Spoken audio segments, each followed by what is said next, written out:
Excellent. Hello to everybody listening on the replay as well now. Just started the recording. Let me just to get a little further warmed up, I have some slides here. Today I'm going to go over to one or two questions from toward the end of last webinar, the first webinar on offer. I'm still on the screen where we're saying hello to each other here. We do that for a couple of minutes before I start the recording typically.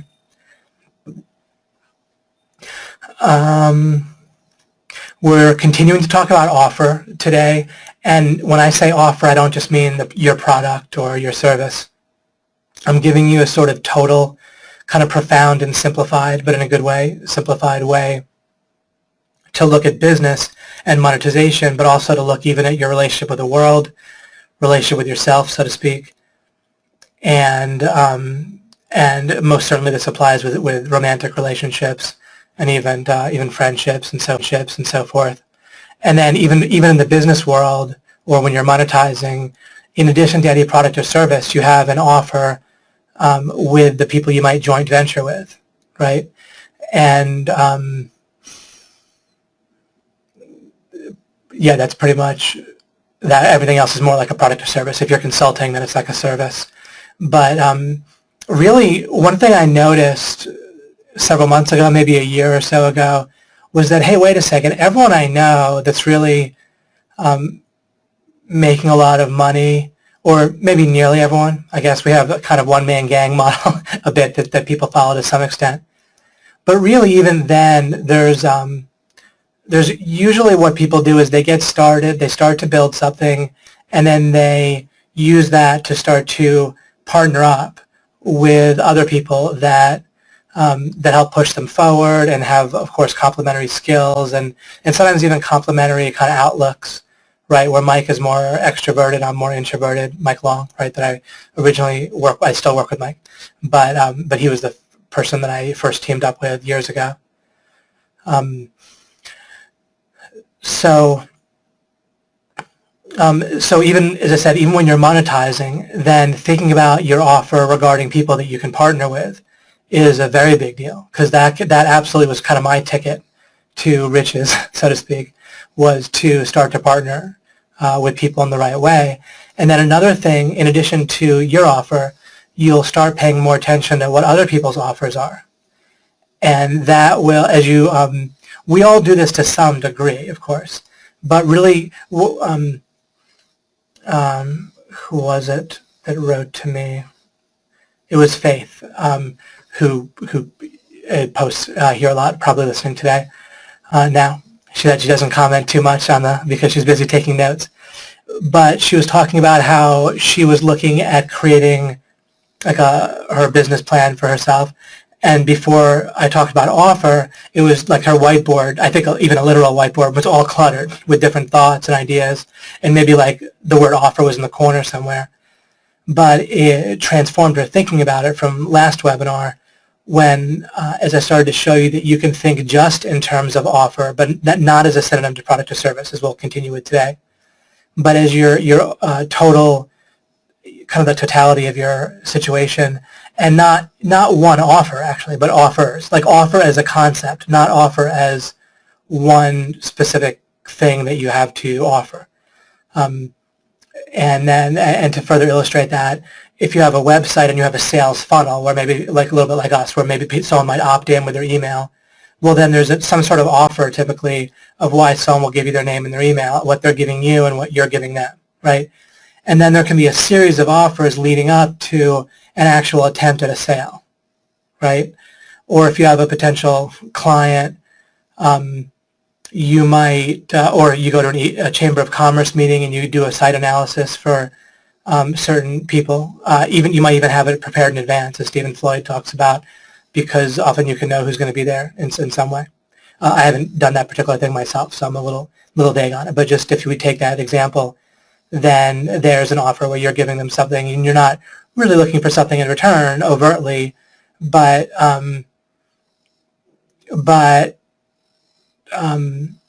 there's an offer going on there, right, as well, and you can look at it that way. And you're hoping they'll take a look at it. You're hoping they'll perhaps contact you later. So it's not like you have one offer, right? If you were to give a free site analysis, that's not the only thing you do in your life, right? and not your only thing that you hope to do with that person. So offer is an overall foundational, or nearly foundational idea. We might think of it also as a paradigm shift for everybody that I'm looking to get you to. I'm not really looking to give you a checklist of questions to ask or instructions on how to make your offer.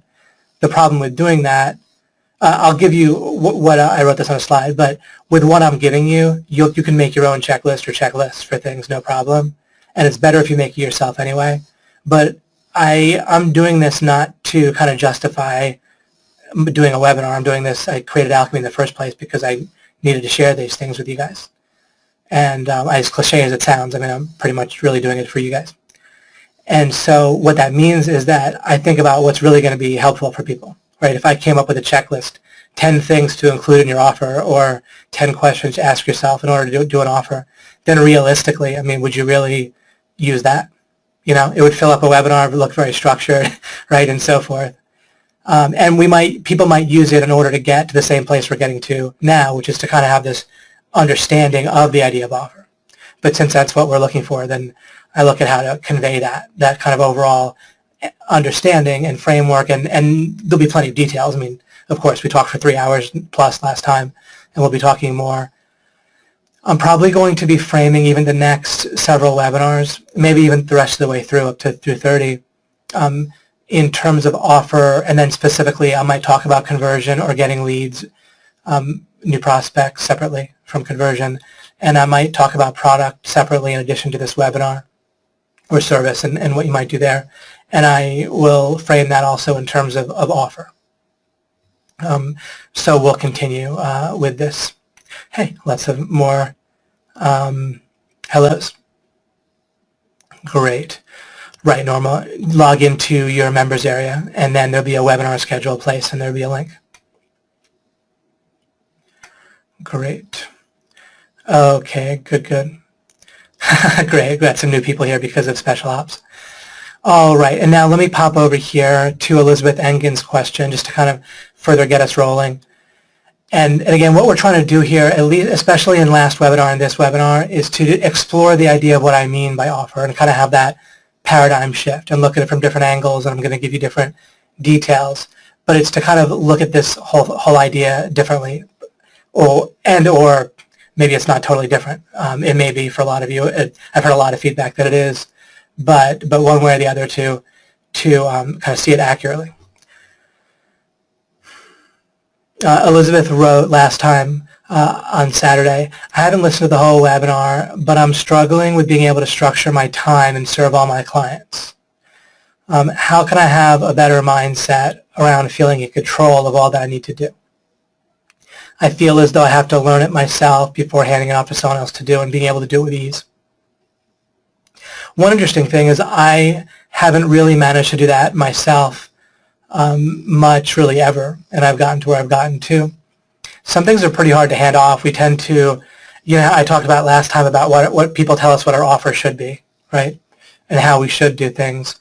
And some things are just tough to hand off. The idea that you can just outsource everything or have employees do stuff and so forth. I find that to be pretty dangerous. This is, I'm not directly answering Elizabeth here. She's not necessarily saying that at all.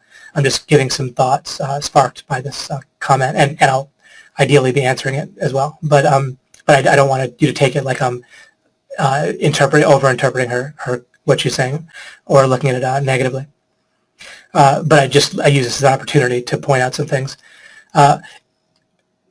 I never really suggest that people have a goal of automating, and again, she isn't saying this, but I never suggest that people have a goal of automating their business. You could perhaps semi-automate it. So some ways to deal with this now, and Elizabeth is I believe, if I have my numbers right, well past $50,000 a month, so she's doing well. And a lot of us don't have this exact issue, but it just helps us to get the idea, start to think about offer. If I find myself in a situation somewhat like this, then what you can do is build your way out of it, right? I'm in a moderately similar situation where in order to kind of get to my number financially, I ended up building OMG, when I say building it, I mean doing my part to build it, not taking credit for anything past what I whatever I've done. But I ended up doing that, and then that got me to where I want to go. But now we have OMG, and it's helping a lot of people, and there's various people involved as principals and coaches and so forth. So it's not like I could just walk away instantly, or even ever necessarily if I'm doing something that I particularly want. But when I started it, and for years I was trying to hit one particular target, but now I've hit that target. And so now it's more about crafting a way to kind of hit my new target, right? And which for me isn't more money in my case. I've said many times that for many people, making more and more money can be a great thing, and I have no issue with it. But for me, it doesn't juice me all that much. Just keep making more and more money. So there's let's see here. So if I can specifically help Elizabeth here better, how can I have a better mindset around feeling in control of all that I need to do? So again, I brought this up because it relates to offer. Is when offers are involve typically, unless we frame the idea of offer or take the aspect that might just have to do with you and your mind, or you and the world at large. But in this case, you're having an offer back and forth between client and yourself, and they're offering you something, you're offering them something. And one of the things that you might want to do, Elizabeth, is build an offer that gets you more of what you want at this point, right? Which is, it isn't even necessarily doing less, but, and you might even have building blocks yourself. You might be able to even build more skill, perhaps. I have no idea. I'm not judging your skill whatsoever. I don't know anything specifically about your skills. But perhaps with some more skill, not even changing what you say to clients, then that might help you automate. And that's an example of it's not like you have one offer, right? We want to learn to be offer crafters. And I have this on my first slide here. I wrote, whatever else you are in life and whatever else you do or good at, become an offer builder, an offer understander, and an offer reverse engineer. When I say reverse engineer, that can mean a few things. One of it is that people won't necessarily tell you what they want. They won't necessarily tell you directly what they're going to give you, right? So they don't necessarily tell you what they want your offer to be. They don't necessarily tell you exactly what they're really going to do for you, right? And you want to be better and better at figuring that out. And the more we know to just look at the idea of offer regarding ourselves and other people, and the less it's cluttered with a zillion other ideas and things that we think we have to do for business. Sorry, once in a while I get a little itchy nose there. I was saying, I know my last word was business, but the basic idea with reverse engineering is people aren't going to necessarily tell you what they're going to do or what they really want. And I was saying that if you learn to just look at the idea of offer, a lot of what I might otherwise say to you, especially if I were to get particularly detailed or give you a checklist, would become fairly obvious. I'm more trying to, in this webinar and the previous webinar, and then kind of through more application maybe in the future webinars, more using it applied with things like conversion or getting prospects and leads. But I'm trying to give you a sense of what I mean by offer, so you can look at it yourself and kind of play detective and develop your own meta strategies for thinking along these lines. Once you know what the whole concept is that I'm telling you to think about here in the first place with the offer, then a lot of the rest might flow for you.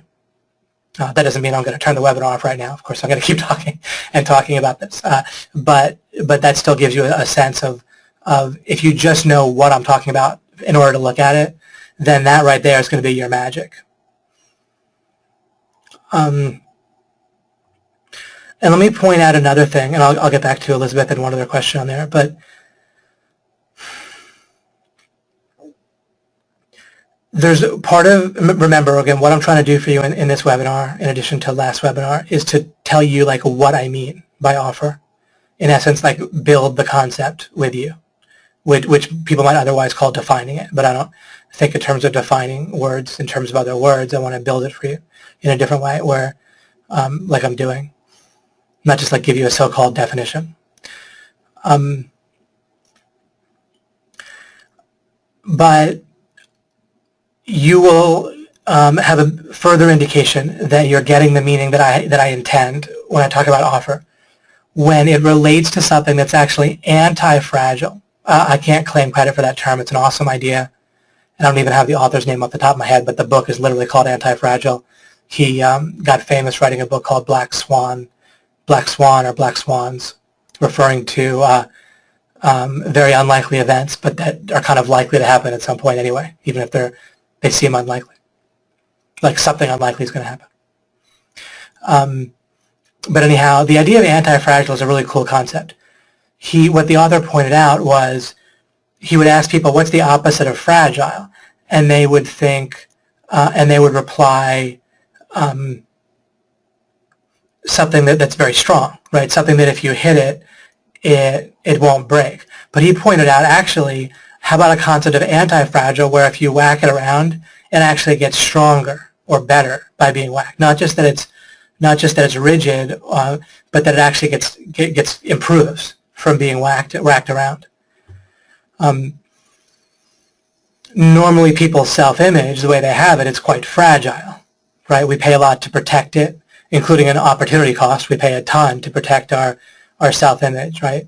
When it's fragile, when it's based on that we need to already believe that we're good and smart already in the past, which people do with a tremendous amount of obsession, and it just kills you, right? It's one of the major threads of alchemy is to help you let go of that. But when we think in terms of offer, even just in terms of, forget about your ego and self-image, but just your monetization efforts, they're often fragile, the way people build them. If you have a product or if you have a business, it can have setbacks. It's subject to feedback from the world, might hurt it in all kinds of ways. It might hurt your confidence. It might, there might be actual feedback on the internet that is negative that can hurt you. You can get people leaving negative feedback if you're on eBay or Amazon or anywhere like that. Sorry, fly there. And so in that way, it's kind of fragile, right? But when you think in terms of an offer, the way that I mean it, then anything that would otherwise be a setback will actually improve your offer if you look at things properly, right? If a person says no to you, then that's only going to cause you to need to understand your offer and how you're presenting it, how you're contextualizing it, or the actual reality behind the offer, right? Like the product or service itself, your skill level, and then your process for carrying out that skill and service or the process of making a product and so forth, right? Furthermore, if you're really smart, then if things go well, that can also improve your offer, right? People are often fragile in an interesting way where if they have a success, they'll be more prone to falling on their face soon afterwards because of overconfidence and arrogance, right? And they think, oh, I know how to do this, and then they go and do the same thing again in a different context, and it doesn't work very well. When you're thinking of in terms of offer and understanding it and crafting, and you're not crafting an offer in your life. You're constantly crafting and reverse engineering offer or offers, both from others and for yourself. And even if it terminates in one particular product or service that you offer, then there still might be multiple micro offers on the way, right? The opt-in or the first contact, and then some sort of next contact and so forth. So you're getting it right the more that this concept of offer is one that causes you to act and think and build in an anti-fragile way, where pretty much whatever feedback comes in, you keep getting better off. Once you craft your life or your monetization efforts that way, where whatever the world throws at you, you improve, then do you think you're in good shape at that point, right? You might not become a millionaire the next month, but you're going to keep proceeding, and you're going to be quite successful. Think about it, right? If whatever goes on, if you put a sales letter out there and not too many people buy, then and that causes you to go through different parts of the offer, the reality of the product, the perceived value that I'll get to, how you bridge it, who's listening to it, right? This is interesting, right? I'm quite successful, quite wealthy. OMG is a very successful program, but if I just tried to sell my program, even talking to people who theoretically are interested, right? I probably, just because they kind of forced my hand, not because I really wanted to, and not because I had any real attempt at selling it, but to various people in my life, like locally, so to speak, they'd ask me what I do, or they're kind of, for example, a guy had a little business removing like large pieces of trash from people's houses, right? He would come and haul it away. And he saw my car and he asked me what I did. And he also said he made a practice of, if people had a certain price house or whatever, he liked to ask them like how they got there. What is it their career or what they did to get there. And so he would be somewhat of an ideal prospect, right, for OMG. But I didn't track it, but I highly doubt that he would have signed up for the program, right? I let him know my website and roughly what I did and what our course had to offer. But what if that was my mechanism? Then I might think that the end offer, the process and the delivery of the product, right, the OMG membership area and so forth, maybe it wasn't good, maybe people don't want it, maybe there's something wrong with me, etc. And the only issue really there is who it's getting in front of and how, right? When we learn to look in this sort of total sense of offer, then it keeps us from getting too locked in to, for example, another question that I had to do with like a person saying, well, if I'll get a number of responses and then I'll send out my price for consulting and like kind of the final kind of, well, here's the deal. And then if they felt like they weren't hearing back from people at that point, when we think in terms of a total offer, including from who it's getting in front of, how we're framing it, to what we're delivering, and I want to get to the idea of I have a slide on perceived and actual value as well. This particular webinar isn't one that's going to be fully structured, where it's not like exactly point by point. I'm trying to just kind of build something for you in different ways. And I have the building blocks planned out, but I don't have the structure exactly planned out, in case you haven't noticed. More because that was kind of the only really realistic way that I can get to present this.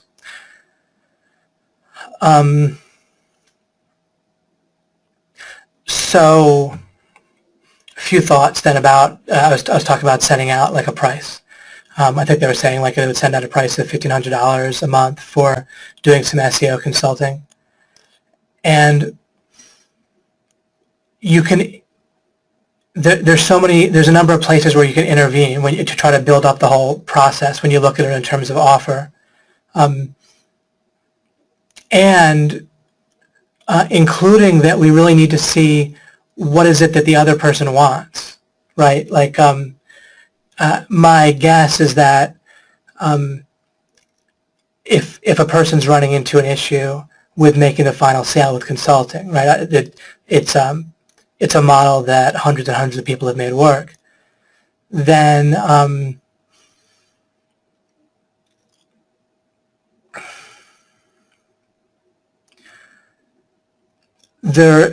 there's a way that trying to hear back. Like when you think in terms of offer, you realize you want to be a detective and think, well, what are these people thinking? What is it that they want, right? And you want to kind of paint a compelling vision for people.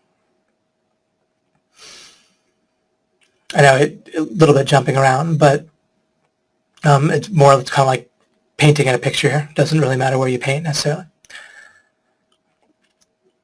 So suppose I have a number of kind of nice interactions with a potential prospect, and they're friendly and they say, yeah, I think I kind of want this or whatever. And then I say, well, okay, well, here's the price and here's what I'll do. If there isn't a vision, then this is part of also why I've been doing Alchemy all the way through, to help us build a foundation of how the mind works. And I've talked about scenarios, and I've gotten us thinking in terms of us communicating with our mind and with other people's minds. And really the way communication happens effectively is through scenarios. Or the word vision can, in practice, like approximate that. Like if someone says, yeah, I want more leads to my business, I want more social media followers, or I want more leads from Google, right? My website ranking on Google. Then they can be saying that, but when you're communicating with someone, you're communicating also with their mind. And the mind doesn't really understands in terms of vision and scenarios, right? If you're a political candidate and you give people like a checklist of things they supposedly want, that can work to some degree if people already have their own vision and the checklist just kind of triggers it. But with a lot of things, there isn't really an emotional trigger yet. Some might affirm, yeah, I'd like to have that, but it's not really emotional. Just like for yourself, there's various things you might want to have. You can check this with your own mind. Now or later, you can make a note of it, and you can check for yourself and think, all right, let me think of some things that, sure, I would affirm that I want, but I won't really work for them, or I don't really feel an emotional feeling of juice that I want that really, right? And I'm not really, also if you're not acting on it, if it doesn't feel like a priority, it doesn't feel interesting, like maybe you might want to learn a foreign language, right? But it isn't really something that gets you going genuinely. Then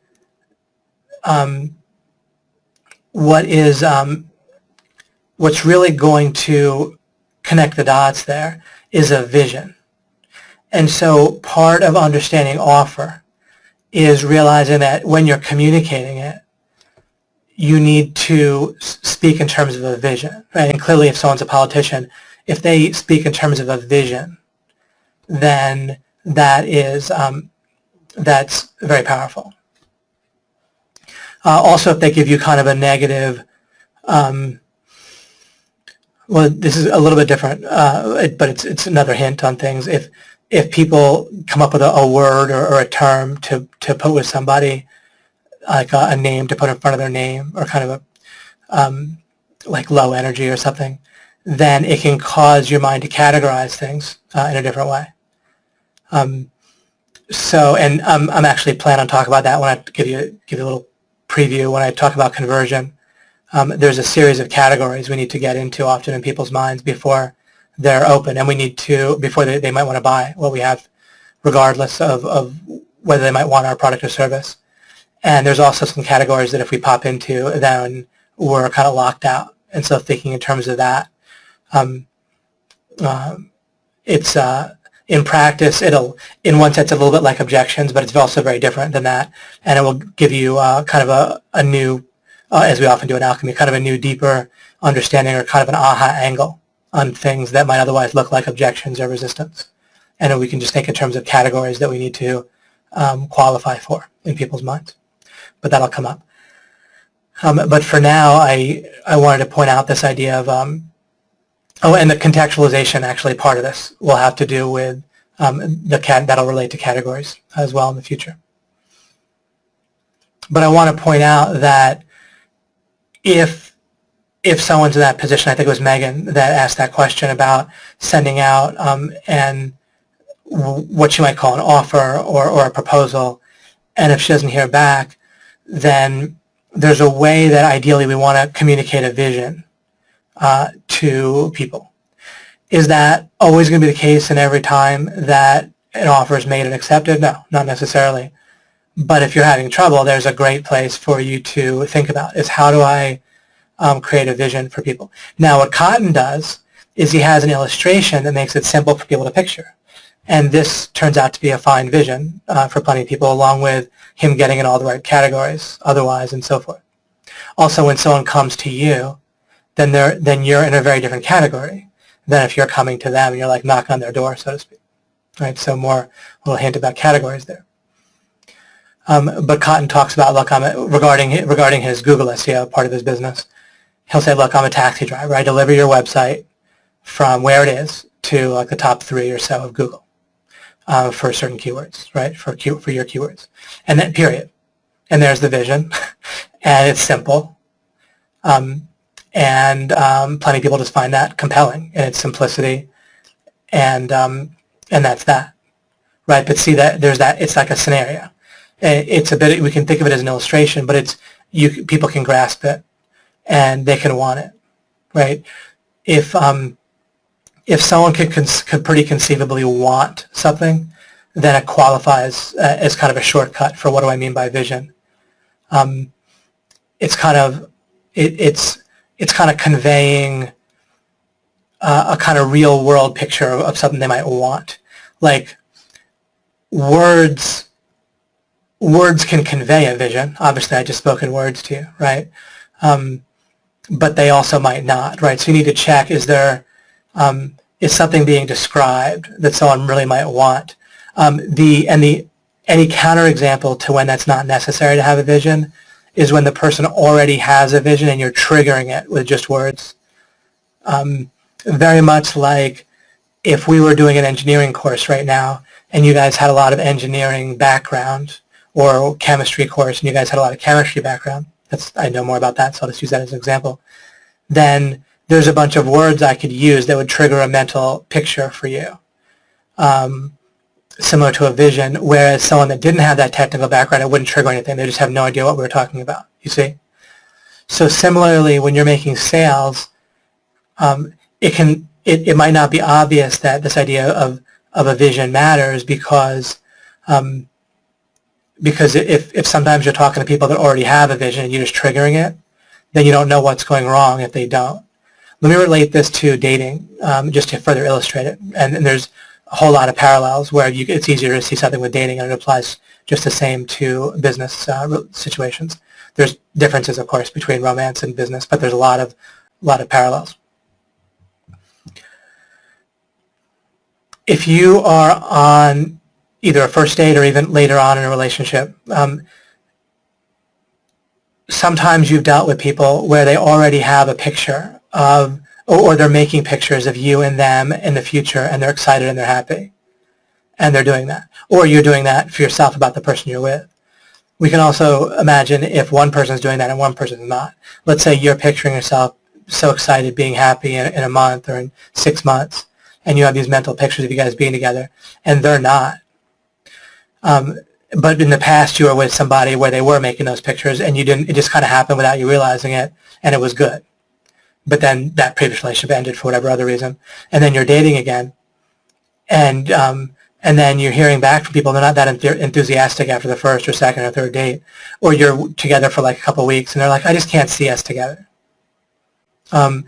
Then your offer hasn't gotten through to their mind. Right, and just to speak simplistically, I'm gonna draw some kind of build with you a better understanding. But if we just talk about their subconscious mind, just kind of the common understanding is good enough for the moment. It hasn't really gotten and spread throughout the rest of their mind in an integrated way or a subconscious way. And then they just report, oh, I just can't see us together. I just don't feel it. But the vision that they do or don't have, or the feelings that they do or don't have, those can be created through conveying a vision.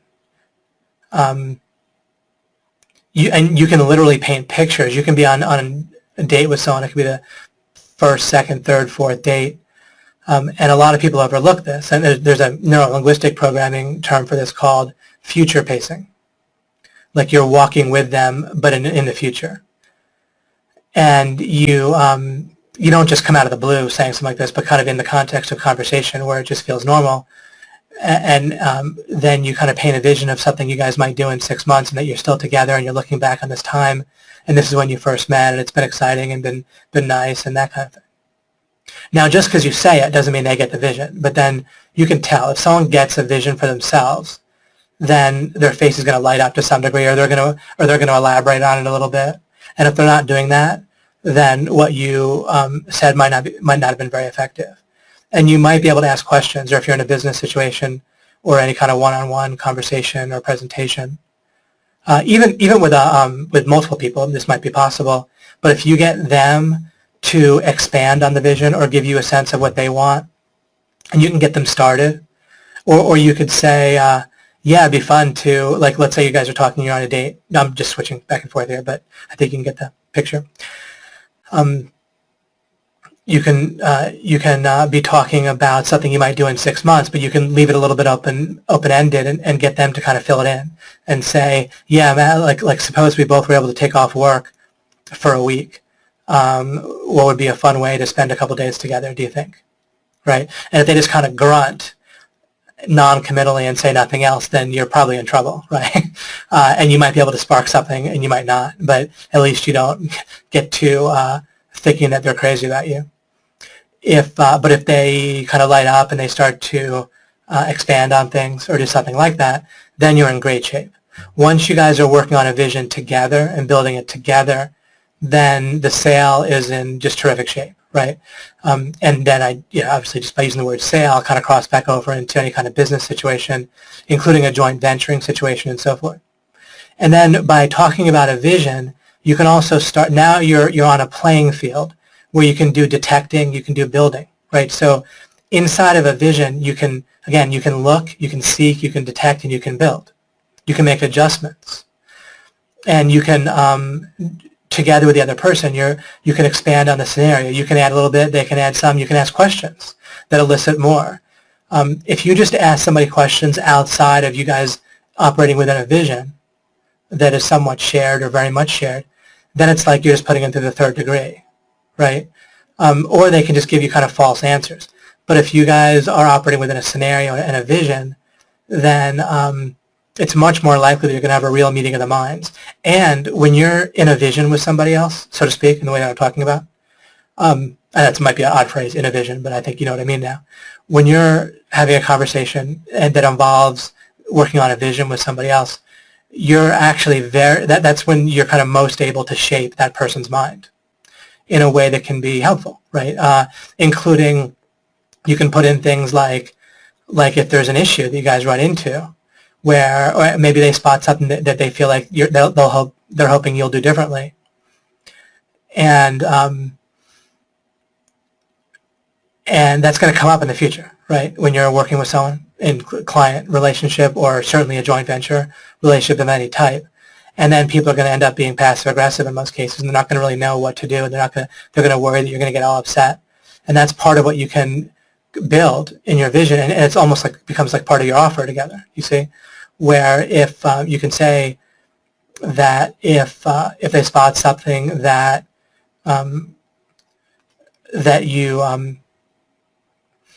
that they hope you'll do differently. Now, here's where you can mess this up or do it right. If you just say something like, if you spot something you'd rather I do differently, just tell me, then they probably still won't, right? Because what's the default? Another thing in alchemy that we've talked about is we want to really get a sense of where the current's going already and not act like it's not going in that direction. So by default, even if you say that, how are people going to act? Are they really going to, when they spot something they want you to do differently, are they really going to tell you? In some cases, yes, but in many cases, no, right? So then you need to work inside of that vision and show the default. You can and you can give boundaries. Much like it's, as I point out, it's useless to say just don't make assumptions in life or question authority. Well, you can't do that all the time. But if you have boundaries, and perhaps something that relates to a foundation, then it's realistic. You can say, if it's something that is kind of small, I understand if you probably don't want to bring it up and be like nitpicking on me. But look, if there's something where it's really going to be nice for you, or maybe I'm really screwing something up in a way that's going to mess me up too, then we can remember this time, and I'm going to remember I said this, and you can even elaborate and say, I tell other people this in the past, and they do it, and it works out, and it's cool. So I want you to talk to me, right? So you elaborate on it a little bit, kind of change the assumptions or the paradigm a little bit with them, and you're clarifying with your offer and kind of inside of a scenario, inside of a vision.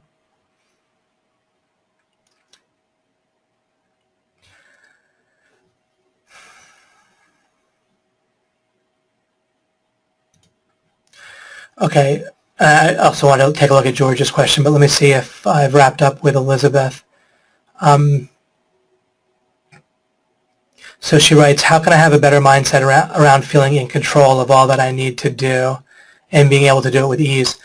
Also, a part of my offer, I really try to craft my offer in a way where, another thing I talk about, if anyone new, is the idea of focusing on what you know and building from there. And so I try to have my offer be things that I can definitely fulfill upon.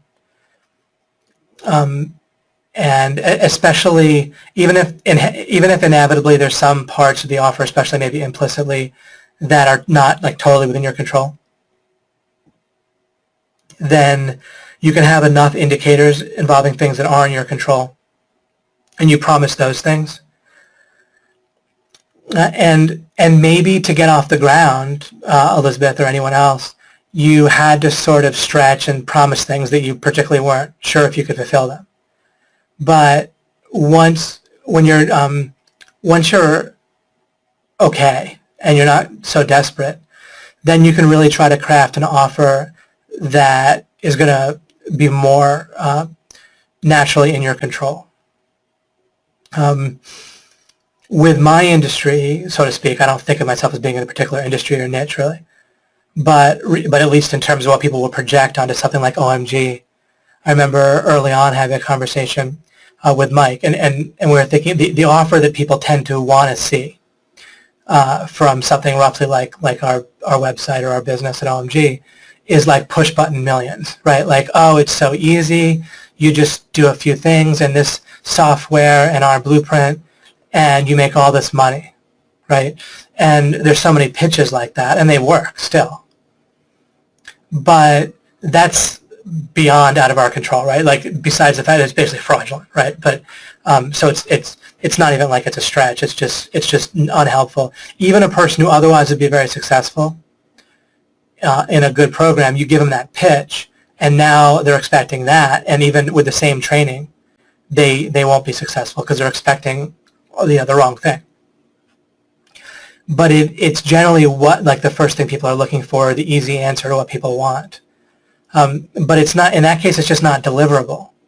And there might be some things that people want. And remember I talked about last webinar where we're so used to being told what our offer should be. And so probably part of your feeling of being out of control, Elizabeth, and we'll all run into this, is we're going to kind of have one foot in, one foot out, with this idea of other people telling us what our offer should be and us agreeing because we're so used to it. We have the habit of it for months. And as you build more and more, as you think about the nature of offer more and more, as you notice how it's so deeply ingrained that other people can tell us what our offer is or should be, then you can make an offer that, that again is more in your control. And so we don't offer that in OMG, right? We don't offer push a few buttons and make lots of money or whatever like that.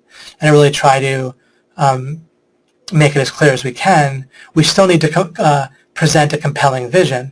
And it's a little bit of a catch-22 because we've rescued so many hundreds of people from that.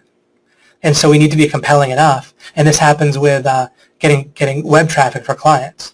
There's a lot of crappy businesses out there that they even call themselves SEO and they don't do any search engine optimization.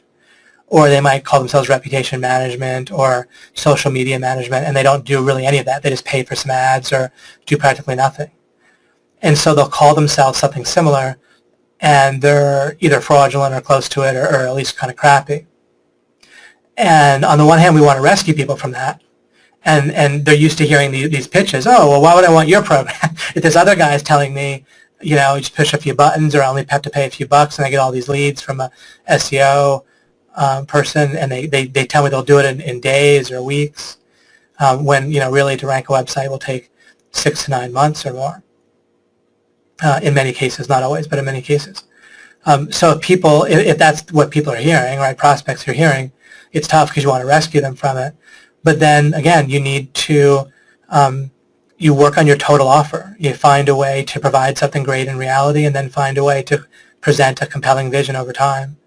And then some people you're still just going to lose, right? You have to become comfortable with losing prospects, not having people become your customer if they're not going to agree to your offer, right? We also don't offer refunds at OMG for a variety of reasons. And that's just our offer. And if we would make more sales or even more net money by doing it differently, it doesn't faze me, because I just don't want to live my life like that, one way or the other, with the kind of interactions you get when you offer refunds for something like this. It's one thing if I was sending a physical product, right, that can get battered in the mail, or sending or selling clothes where it might not fit the person.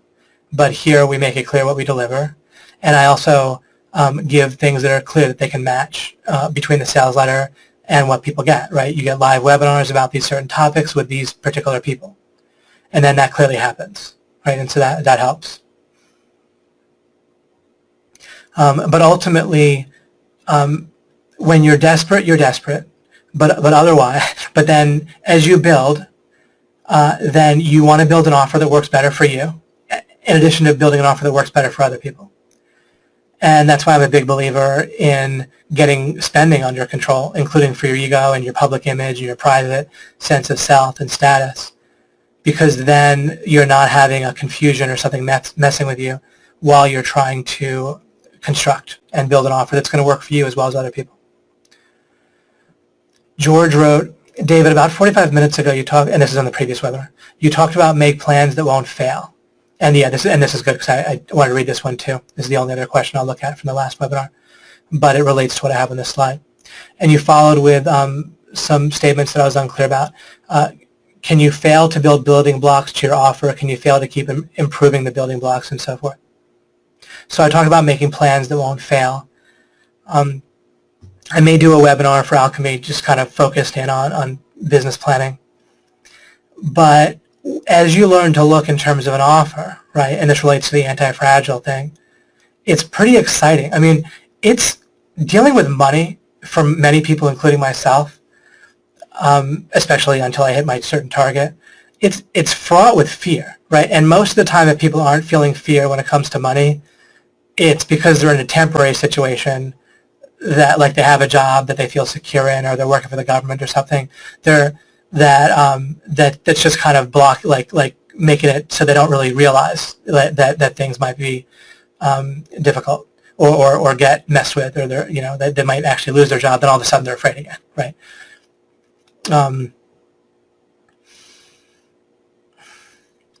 But people listening to this, they often are doing something entrepreneurial as well as perhaps in many cases having a job, but also wanting to break free and create something of your own. And it's scary. And we're dealing with a lot of tough stuff, right, when it comes to it. We're dealing with our own abilities and skills and trying to learn things and not even knowing exactly what to learn or what information we can trust. And then we're dealing with trying to get someone else to buy that, and how do we even find people that might want to buy it and all that kind of stuff. So it's scary, and people are scared when it comes to money, and I couldn't understand more. I mean, I've lived it plenty.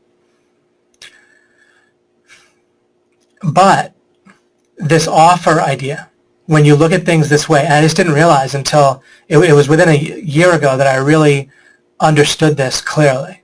Like many of us, I had done it to some degree. Maybe I'd done it to a large degree in some aspects of it. But I didn't realize that I could look at life this way so clearly. I even realized it quite clearly when it came to romance. But then I didn't really and it was great. I felt very secure. I felt like success was inevitable, that I actually did succeed, and I've continued to succeed, not just by staying married, but by having a relationship that's terrific, and where I'm just not afraid. I don't get up in the morning and have to do a bunch of things because I'm scared that my wife will be pissed off at me if I don't do them, and so forth. So I succeeded hugely when it came to my romantic relationship based on this offer idea. And then you'd think that I would have fully understood it when it came to business, but I didn't. And it only hit me fairly recently, like within the last several months or a year, believe it or not, where it just hit me like full on. How I could think of business as an offer. And people normally think, oh, I want to have a business, or I want to have multiple streams of income, or I want to have residual income, right? Or I want to be a certain amount per month, right? All of those goals show that we're not really focused on offer as the thing. Do you see? And it's not that we might not want to have those goals at all, but I really didn't think in terms of goals like that generally. I never really wanted a business or not. I did want kind of a stable situation, but I could have gotten it right away, like instantly. I could have pretty much gotten everything I wanted, and the money would have followed even quicker if I had realized to just make it all about understanding in terms of offer. Because the minute you think in terms of offer, you're stable. It's possible you might be financially desperate for a little while you're building your offer and bridging it and so forth, or it's possible you have enough money not to be. Other than like an immediate kind of somewhat emergency financial situation that can often be solved even through like a relatively lame, in terms of how much money you make, job. Other than that, other than a desperate financial situation, then the minute you get this about offer, especially if you're an OMG, where you have the raw materials so strongly, you are like instantly stable and your success is basically inevitable. Right, I can't say that in a marketing webinar because, it basically probably violates some FTC guidelines to say someone's success is inevitable. But inside, here, I feel comfortable saying that if we look at life this way, then your success is inevitable because you're building in a way that you don't go backwards. You make progress without regress. And whatever feedback you get, you just help it to build and hone your offer. Let me talk about something here, and then I'll go and discuss with you some things. But this is a major distinction that's important, that can really trip people up when they're, especially, this might look like it almost exclusively deals with your product or service as opposed to conversion or traffic, but it really relates to all of them. Anyway, and this is something that's fascinated me for a while. And I did understand this years ago, and it's helped me tremendously in practice. And that's what I try to give you in Alchemy with these ideas. I don't just try to come up with clever ideas or checklists. I try to relate to you what ideas I've really put into practice that have helped me in real life. And focusing on this distinction has really helped me. And the point here, the kicker, the bottom line, is that both of these are very important. It's not that I'm not going to tell you perceived value versus actual value, and what you really want is actual value, or what you really want is perceived value. These are both important, and they're important in different ways. And you need to just distinguish them is the point. I've used the illustration of berries previously in Alchemy, where if you're in a forest and you're eating berries to survive, and there's two different types of berries, but you don't realize there are two different types because they look alike. And if one of them makes you kind of fairly sick and the other one doesn't, or some of them give nutritional value and some of them just kind of make you sick, or maybe they all give you nutritional value but some make you sick and some don't, then you might just think berries make me sick, but at least they fill me up. But if you were to distinguish them, even though they look alike, if you were to find a way to distinguish them, then you would realize it wasn't berries that were making you sick.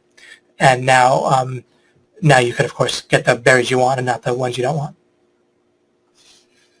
So people, when they think about value, and I see this, again, this isn't just theory, that people make this mistake. I see people making this mistake constantly, is they just talk about value, and they don't distinguish between perceived and actual value.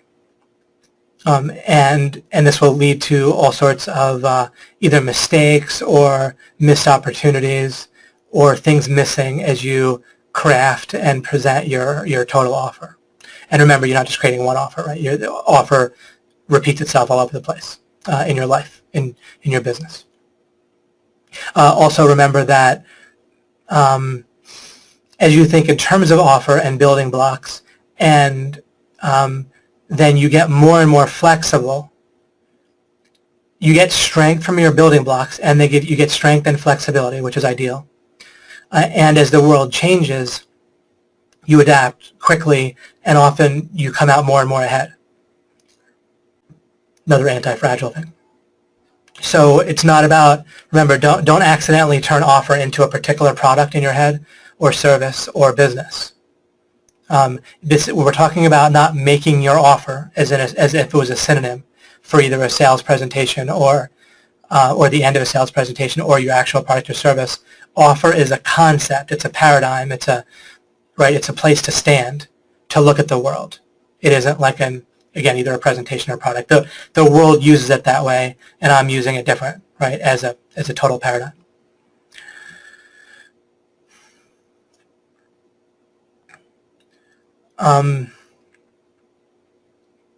As you do that, we want to think in terms of both perceived and actual value.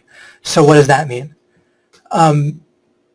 If you take my business with OMG, then there's some set of ingredients inside between the process before somebody becomes a member, like the sales process, and even including where they come from, and meaning different people have different preferences and mindsets and things that they want and things they're motivated for that can affect their actual results for something like with OMG. So the actual value, the actual amount of success or learning or growth that a eventual OMG member will have is based on a number of ingredients, and it's measured in terms of the benefit that they'll actually get over time. The amount of success defined in different ways, but again, basically growth and or actual monetary results and so forth. At least that they get a real advantage in terms of their total monetization efforts. So that's actual value. Now imagine this. Imagine you have a membership area that actually has is built with ingredients that really provide a ton of actual value. But then when someone lands in that membership area, then, or of course prior to that when they're looking at a sales letter, but let's just imagine this one scenario. They come and look at the membership area. What determines whether they're going to continue or whether they're going to panic and maybe try to give up too fast or anything like that? Well, that's going to be the perceived value, right? The actual value that they're going to get of going through the whole, let's say, Assimilation Light series in our NHB program, or Liz's Amazon Apprentice 2, or the Fusion webinars in Special Ops, or Alchemy, right? The actual value that someone will get going through the Alchemy webinars. That isn't going to come into play instantly or right away. And people are going to make decisions that are going to affect whether they buy and whether they even continue in order to be able to get the actual value based on perceived value. And the two might really have very little to do with each other, right? Things that that make the product look like it's valuable and look desirable, and then after people get it, look valuable and correct and so forth, where they'll then go on and get the actual value. We can get cynical if we focus, let's say someone first has in mind actual value, like if you build it, they will come and so forth, right? Then they can get cynical and they can, like a pendulum swinging all the way to the other end, and think, oh my gosh, this doesn't really matter. It doesn't help me because I'm not getting anywhere, because people aren't seeing the value in what I have. And then they can even feel like a victim or feel like they're entitled just because they have actual value in their offer. And so they won't be realizing that they need to have perceived value. If you want to, a lot of people make this mistake when it comes to dating and relationships, and right, and in romantic relationship situations or potential trying to or within it. Then someone might say, and someone's friends will often tell them, "Gosh, you're such a wonderful person. You're so sexy and attractive. I can't believe no one will see it, right, or benefit from it, or whatever." Well, then, in order for someone to benefit, you need to work on your perceived value as well. And vice versa. If people, of course, we can easily imagine someone that does a good job with perceived value, then they're going to be like a flash in the pan. They're not going to snowball. because actual value catches up with you. And we can even be fooled and think that someone who just focuses on perceived value, they can look like they're having success for a little while, and then we might copy them or look up to them and listen to what they have to say and so forth. Because you really can make money just with perceived value and very, very little actual value, right? People do it all the time. And what you want to do is distinguish both, embrace both, realize that your total offer, needs to hit both angles successfully, and balance them out pretty well. It's part of my issue even within Alchemy. Even right now on the 24th, I need to keep up my perceived value at least to a kind of a minimum level, in order to get you the actual value. In many cases, maybe I have so much momentum built up for a lot of people but even then, if I drop the ball too hard on perceived value, then that could be a problem, right? So in order to help you the way I want, I need to focus on perceived value. I often don't delve into some certain topics as deeply or as pervasively or expansively as I might want to for the actual value. And it really is what in one sense makes it alchemy difficult, but it's reality. So it's not really more difficult than if reality were different. I could wish the reality was totally different, but it makes it astronomically harder for me to do this in dealing with perceived value and actual value. But we have to embrace it. We have to understand that is how things are, and it's neither cynical nor is it Machiavellian nor is it whatever. Actual value matters. Actual value will cause you to snowball. Snowball meaning if you get your perceived value up to a decent level, and this is generally how I do things. I try to at least get it to a reasonable minimum, and maybe through vision is where I'll try to make my biggest stand on having a lot of perceived value, as I'm kind of working a good vision into the kind of the not just a sales process, right? You're always, if you in my case, I'm doing an information product. In your case, if you're doing consulting, perhaps, or whatever you might be doing, then you need to keep that perceived value up. You can do it with graphics and just the outer part of your presentation, but that's only going to take you so far. Vision is a great way to do it, like painting a compelling picture, right, to someone that they can really grasp onto and get enthusiastic about. And then, but then you delve into to actual value, and that's going to obviously help you maintain existing customers. If you have an email list, they'll open your emails. They can buy future products from you. They can stick with you month after month. If you're doing consulting, they can refer things to you. But if I didn't point this out, and I see this again in real life and practice, people just don't think distinctly and clearly in terms of hitting both of these. And I don't know if it's a balanced way, or you at least have to hit the target. It's not really about balance. It's about you have to hit the target with both these things all the way through your process between prospective customers, the sales process, and then fulfilling your product or service. And I'm telling you, this is very important, this distinction, and to make sure you hit both. These words should be kind of on the tip of your tongue, so to speak, consistently. And also in relationships, right? And part of the issue with actual value is, remember, actual value to whom, right? Just because your friends tell you that you're such a great relationship partner doesn't mean you actually are to the person that you're with. And there's no such thing as having great actual value necessarily in general. It's really relative to the particular consumer, right? And if you're married, then it's relative to the actual person you're married to. Are you providing actual value in terms of relationship, the aspects or the ingredients of relationship that they want? And you want to be a detective for this. What's the actual value? It's not necessarily obvious with OMG, skipping around a little bit.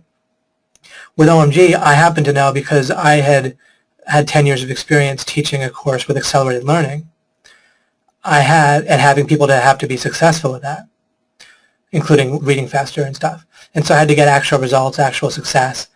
and I just became interested in the mind, and when you're thinking about learning, and I'm kind of curious, and I was delving into how it worked, and it all kind of came together. I realized how to actually make a course, a program, not a course, but like a program. It's really a whole place. You really need a whole place, in essence, a whole context, with a whole number of ingredients for people to actually have success in this type of thing that we do with OMG, where it's very related to people's monetization strategy. Success might not mean that people actually make money or not. I don't like to set that bar for myself. Always, it's exhausting. Clearly, we do a great job of that. But at least if people get a significant advantage that they use to then build, and then that means it's gonna happen for them eventually. But one way or the other, just having a lot of success with OMG, the actual value, like you'll hear people all the time, oh, I under-promise and over-deliver, and oh, the product is such good quality, but they really have no idea about what ingredients would make a program that can actually help people become successful. And so we're talking, that word actual becomes pretty important, right? This isn't something you do with freaking willpower, right? Search engine optimization or getting social media traffic or selling at an Amazon listing is great because actual is pretty hard to hide from yourself. So you better get actual value, right? You can't just convince yourself that you're providing great value. You're really over-delivering for your customer. They're either getting followers and leads, or you're selling your Amazon listing, or they are, or not, right? But I see all sorts of people in the general niche that people presume that I'm in. Again, I don't really think that way or not. But all sorts of product creators.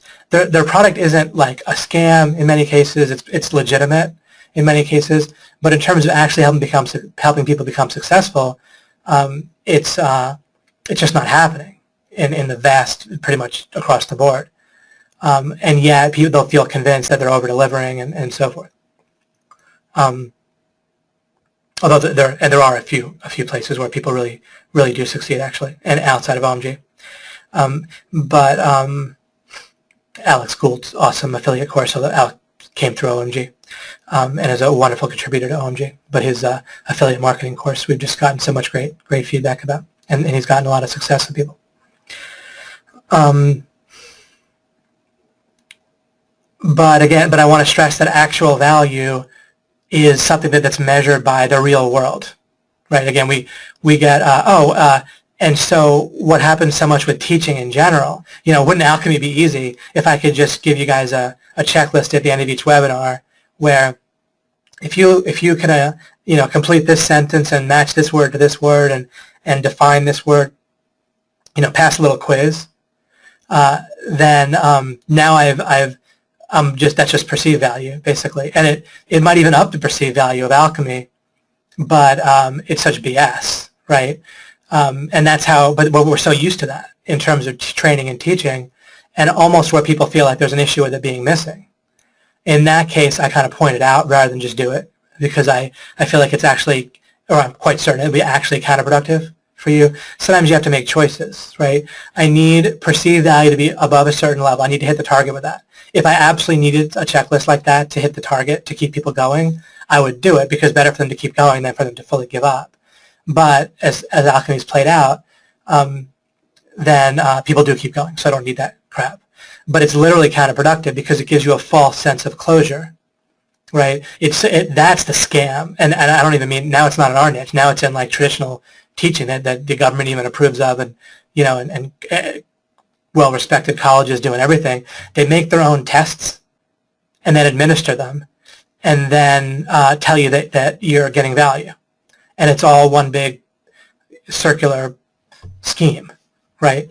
Can you imagine, right? Again, if I could just make up my own standards of what made you a successful alchemist just by coming up with my own questions, then if you answer them, now you're successful, right? Again, that's circular. But that's actually how education often works. And then people feel like they're doing a great job, and then they actually got something, and it's pretty sick. When you can't operate that way, when you have to give people real-world results, and that's a different story. But it's a different bar. So with whatever you're doing, you build up your ability to provide actual value. The more you do this, and the more you're clear on this, the more this will come across with your confidence, and it'll come across, and of course, referrals and what people are saying about you in a lot of cases. You won't get referrals just because you provide actual value. You're going to need to also, almost like I could say, have a good bedside manner or interact with people one-on-one. But if you hit the perceived value and the actual value, it's really gonna, then you're really gonna be in great shape. So make sure you're thinking kind of consciously, clearly, and have these words at the tip of your tongue constantly. Anything to do with monetization, and really, if in romantic relationship you are either not getting as much as you want, or let me think here, or it's kind of related, but if you feel like you have to do all these things, like in terms of maintenance,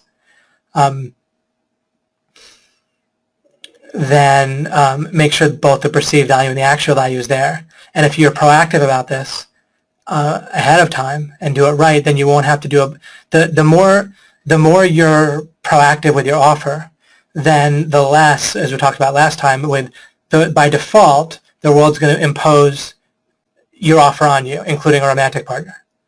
The more it's not just about being clear with your offer.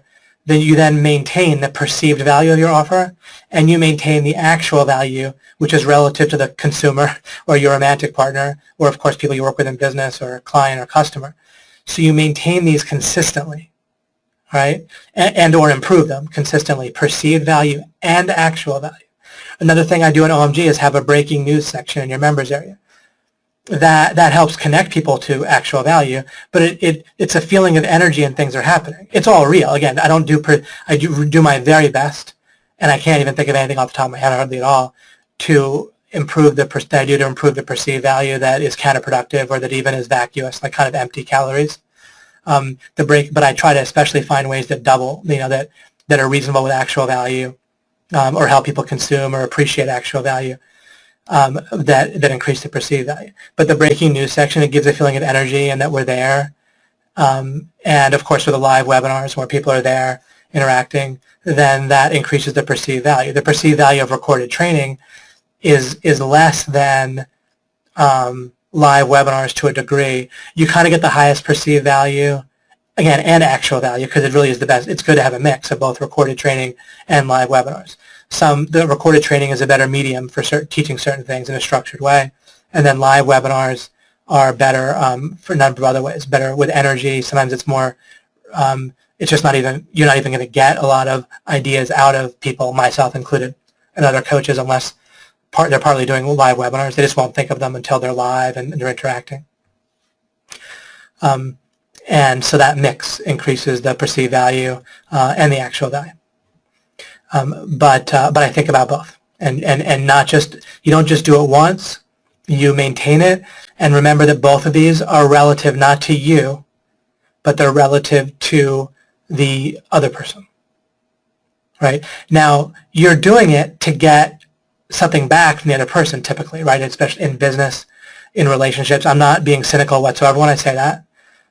It's just a trading is nice, or, even in a marriage, again, there's you both kind of have your baseline offer of what you hope for. And so you want to be very clear about what the other person wants.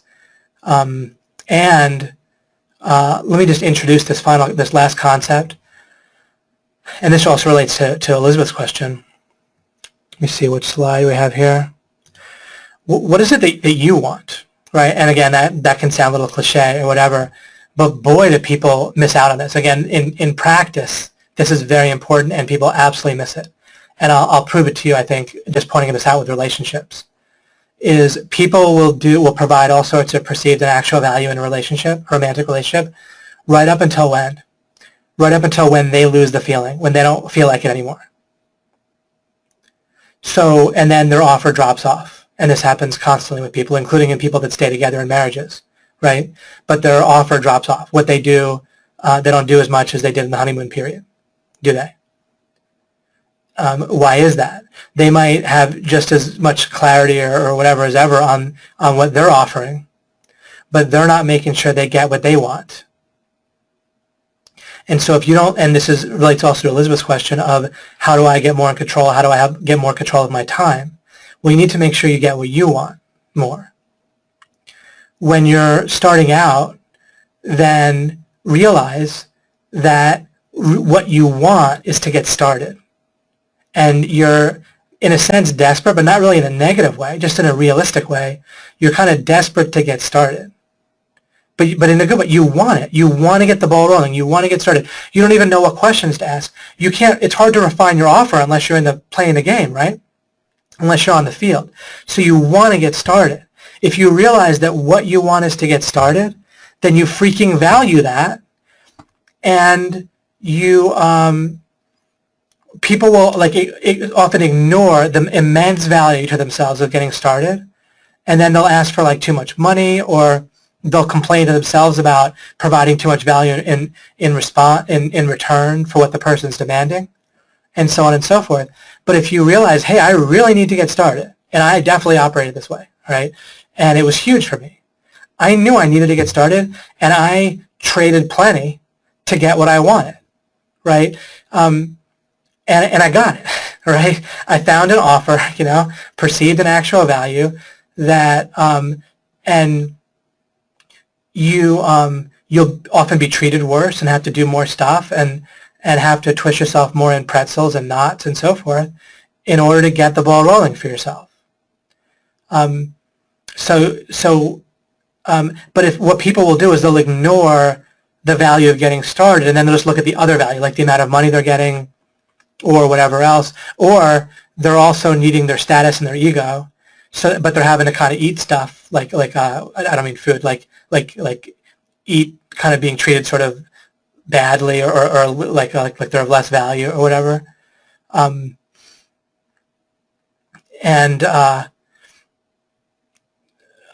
But think of that as like something you're getting, almost like they're paying you, almost like equivalent to money, is the opportunity to get started. And people don't screw this up totally. People often do realize they have to get started, but you might not value it enough. Maybe if you're not getting started, if you're stuck at a time when you think maybe it's been time where you shouldn't be stuck anymore, then maybe you're not putting enough value in getting started.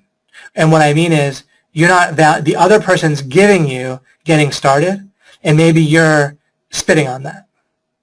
Maybe you're only perceiving it as half the actual value it is to you. And so you're kind of crapping on what they're giving you, their offer to you. You're not valuing it enough, and therefore you don't provide enough value in return, and then you just never get started.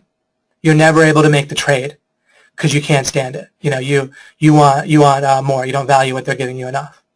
If I need to get started, I value that massively because I need it. What else is there? If I need to get started, that's the target I'm trying to hit, right? You can refer to previous Alchemy webinars, that's my semi-soft block.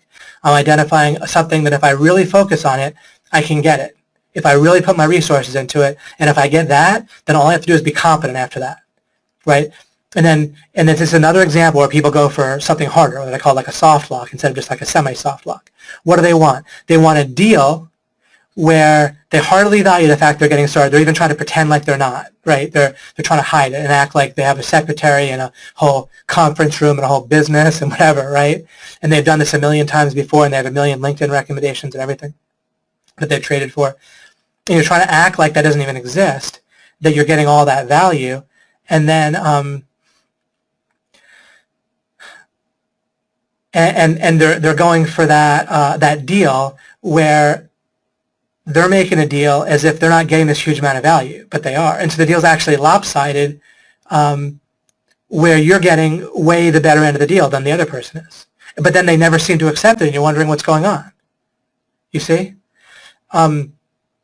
Instead, so they're going for a target, not just getting started. They want to get started, plus get all this money, or feed their ego that they're getting all this money, or have the status that they're getting all this money, whatever. Or not be treated kind of like a gopher, right, or someone lesser or whatever.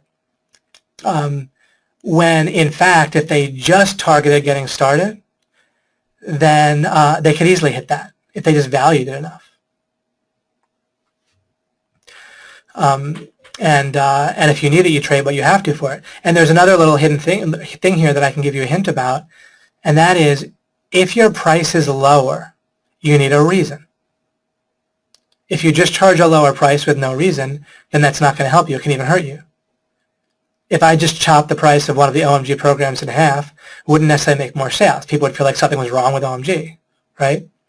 And plus, it would obviously upset all the people that had already bought it. If something, a counterexample might be if something has a very clear fixed value, and that's typically a physical product, like a Gucci bag or something like that. If somehow there's like a market value that's pretty clear and you chop the price, but it's really established strongly by the market in general, then you can get away with it. But outside of that, with a lot of services that you guys might be doing, and with what I do with information products, you can't just chop the price without a reason. You also can't raise the price without a reason, typically, right? So if you're not letting people know that you're getting started, if you're trying to hide it, well, and you're charging less, if you can get away with it, fine. I'm talking about if you're stuck. If you can get started without giving something away like easily, because you're particularly great at sales, or you just come across a certain way in life because you have confidence for other reasons, whatever it is, then it isn't that much value for you to just get started. Do you see that? Right? This is value to you now, right? If getting started is easy for you in terms of getting rolling with a new type of consulting or website or product or service on a website, whatever it might be, if that's easy, then it isn't a much value for you by logic, right? And you don't need to trade much for it. And then you're set. If it's not easy for you, just like if it was really easy for a particular potential client to do search engine optimization for themselves or to get leads for themselves, then they're not going to value you ranking their website, doing search engine optimization or social media followers for them. If they can do it easily for themselves, they're not going to value it very much. Maybe you still provide the service and they wouldn't pay you as much or whatever, right?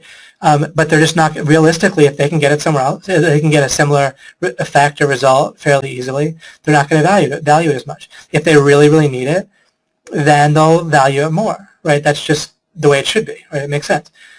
Similarly, if it's easy for you to get started rolling with a particular monetization endeavor, then good. You don't have to give away much for it. But then you win. But if it's relatively difficult and it's very valuable to you to get started because you can't just do it cheaply and easily, and this has been the case for me plenty in my life, right? Where it wasn't cheap and it's super easy for me to just get started out of the blue. And so I valued it properly for myself. I didn't try to pretend like it wasn't valuable. I acted like it was valuable and I paid for it. But I got it. You see what I mean? And all that matters is you get it and you get going, right? Because you're building your offer. You can't fail, right? But you need to be moving along. You need to make some sort of progress. You won't make regress. You'll keep making progress. But that's where you can get stuck, is getting confused regarding the offer and what you want and what they want, right? Again, you're looking at the terms now of offer. So it becomes more easy to ask these questions. And I was pointing out in a romantic relationship, you need to get a good sense of what you want. And you need to have a plan to keep getting it. Part of that might be a vision that's shared where within that vision, you convey what it is you want. Because if you stop getting what you want as much, then you're not going to want to provide the value, and then you're going to get less and less, and then you're in a relationship that's just on a downward spiral. I made sure to maintain that I got what I wanted by creating, again, communicating in a way with my wife-to-be and then my wife of over 10 years, what it was that I liked, reinforcing it, appreciating it, right, consistently to this day, right, day in and day out, valuing it, reciprocating with value with it, and then it maintains. And I do the same thing in business. And my relationships in business spiral upward. My relationship with my wife spirals upward. It gets easier and easier. You get more and more constantly. They trust me more and more, and I provide kind of my offer, right? My offer is to kind of plan things well and basically get things right eventually. And not always the first time, but very often by the second time I get things right. Until I get something right, I'm working on it, right? And I maintain that, but I do my best to make sure I'm getting what I want. And if I hit a certain thing that I want, then I no longer want it. Then I need to find something else to have a reciprocal offer or to wind things down with a commitment that I have. But you really need to pay attention to what you want, and looking at people's relationships is proof that that is not the default. And whenever something is not the default, you really need to embrace that, and don't just think that willpower or a decision or intention is going to make it happen, right? By default, medical prices go up and up, and just calling a bill the Affordable Care Act doesn't change a damn thing. That's my metaphor or parallel example for intentionality. Willpower and intention don't do anything for you by themselves. If the default is going in another direction, if the current's going in one direction, you need to acknowledge it's going in that direction. If you want to use willpower or effort or intention, then intend to get to a different current. Don't just stare at the current that you're on, get carried along, and just resolve that you're not going to go in that direction through sheer will. Right? If you want to use your intention and will, you get on a current or change the default so things are going right. But by default, people don't pay enough attention to what it is that they want sometimes. They don't, like I said, you either don't value it enough or you value it too little or something. You want to value things accurately. Undervaluing what you want or overvaluing what you want in either case is going to screw up a deal. If you are paying too much for something, if you hire someone and pay them too much because you think that they need it, or if you date someone, this is so common, people get in a relationship and they'll start paying all this attention to the person, gifts, whatever it might be, doing what the other person wants that they don't really otherwise want to do. They'll pay. They're overvaluing, and then they stop wanting to pay it, right? And then things change. People wonder what happened. So it'll kill the snowballing effect, the upward spiral effect, if you pay too much or pay too little. So once again, standing on the place in life where you're looking for offer, you see these things and you see why you need to see things accurately. But when you know what you're looking for, it's fairly easy to see it accurately without a whole bunch of checklists and instructions. But again, you can make your own. You can build your own questions for what you want to do with offer. And I'll keep, I think almost certainly I'll do like a targeted webinar on the product or service part of your webinar and my meta strategies for that. And then on getting leads in, like traffic and prospects, and then conversion. I'll almost certainly do a dedicated webinar on each of those. And let me finally point out before I end here, end the monologue part, so to speak, and I'll go to discussion. If you're making an offer, either romantically or certainly in business, and you're going to jump up and down with glee and excitement and want to tell all your friends, if it gets accepted, then you might get lucky and have it get accepted and do that, but you probably have your offer miscalibrated, right? You're probably charging too much, right? If you're sending out proposals for doing consulting and you're going to be like doing a jig around the house because they accept, then or if you're just going to feel really excited if they accept, then maybe you need to work on your offer, because how can it be that calibrated if you're going to be that excited? I get that there can be times when the match is so great, but then you should be excited about the match. What I mean by the match is that sometimes two people so strongly have what the other person wants, and it's like so easy for them to provide it, and it's like such massive like difference in value for both people. In that case, what do you celebrate? You celebrate that you found somewhere it's such an incredibly great match where you both are very clear and you both see, wow, this other person is so wildly well off, but so am I, and it's just because we're such a good fit right now. That's fine if you're celebrating that. But if you're just celebrating that they accepted your offer, thank goodness, then that's a good indication that you need to work. And you can work on there's so many points pressure points that you can build on. You can build in your actual skill, your actual process. I didn't even get to that, but I'll talk about that when I talk about product part of your offer or service. But you can focus on your process, which will lead to like better actual delivery of your product or service. You can focus on the framing of it. You can focus on getting to know your prospect, either a particular person or an archetypical person that you're targeting. Then you go out and try to find someone like that. You can, so it's perceived, your actual, and you can look for ways to kind of hang your shingle or hang an ad or posts or whatever, or web presences in a way where you're attracting people that are going to more accept your series of offers on the way to the final sale, right? Your sales funnel and so forth. So, and there's more that I'll get to where you can work in different places on that. Or if you're going to feel like kind of panicked after they accept your offer, then maybe you're giving away too much in the other direction, right? Or maybe you're not valuing, like I said, getting started enough. So either you're not valuing what the other person's giving to you enough, or maybe you offered something you shouldn't have, and that sort of thing. So if you imagine after your offer gets accepted, and you should feel like you should imagine feeling like a nice, strong sense of that's great. But if you're too euphoric or too worried or in a panic, then maybe you want to work on various aspects of your offer to help with that. Okay, excellent. I like the way this came together. It was a little bit, I kind of knew this was going to be the case with this webinar, was I was going to have to be kind of a little bit poking around and using building blocks to kind of put this together and see how it shaped up. But overall, I'm happy with how it ended up coming together.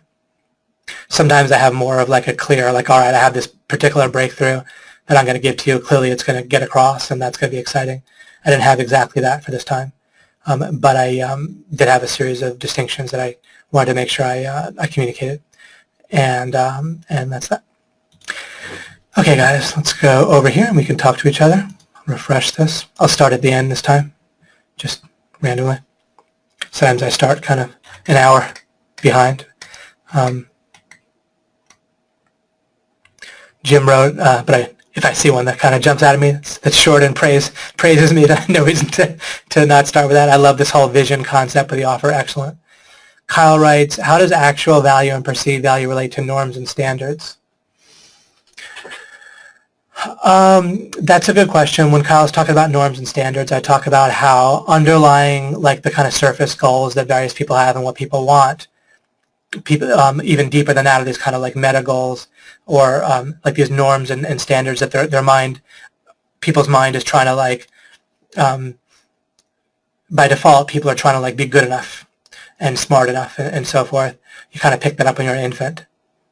And you do that by comparing yourself to other people. And so the mind is always trying to get an idea of what your peer group is doing, how well they're doing at different things.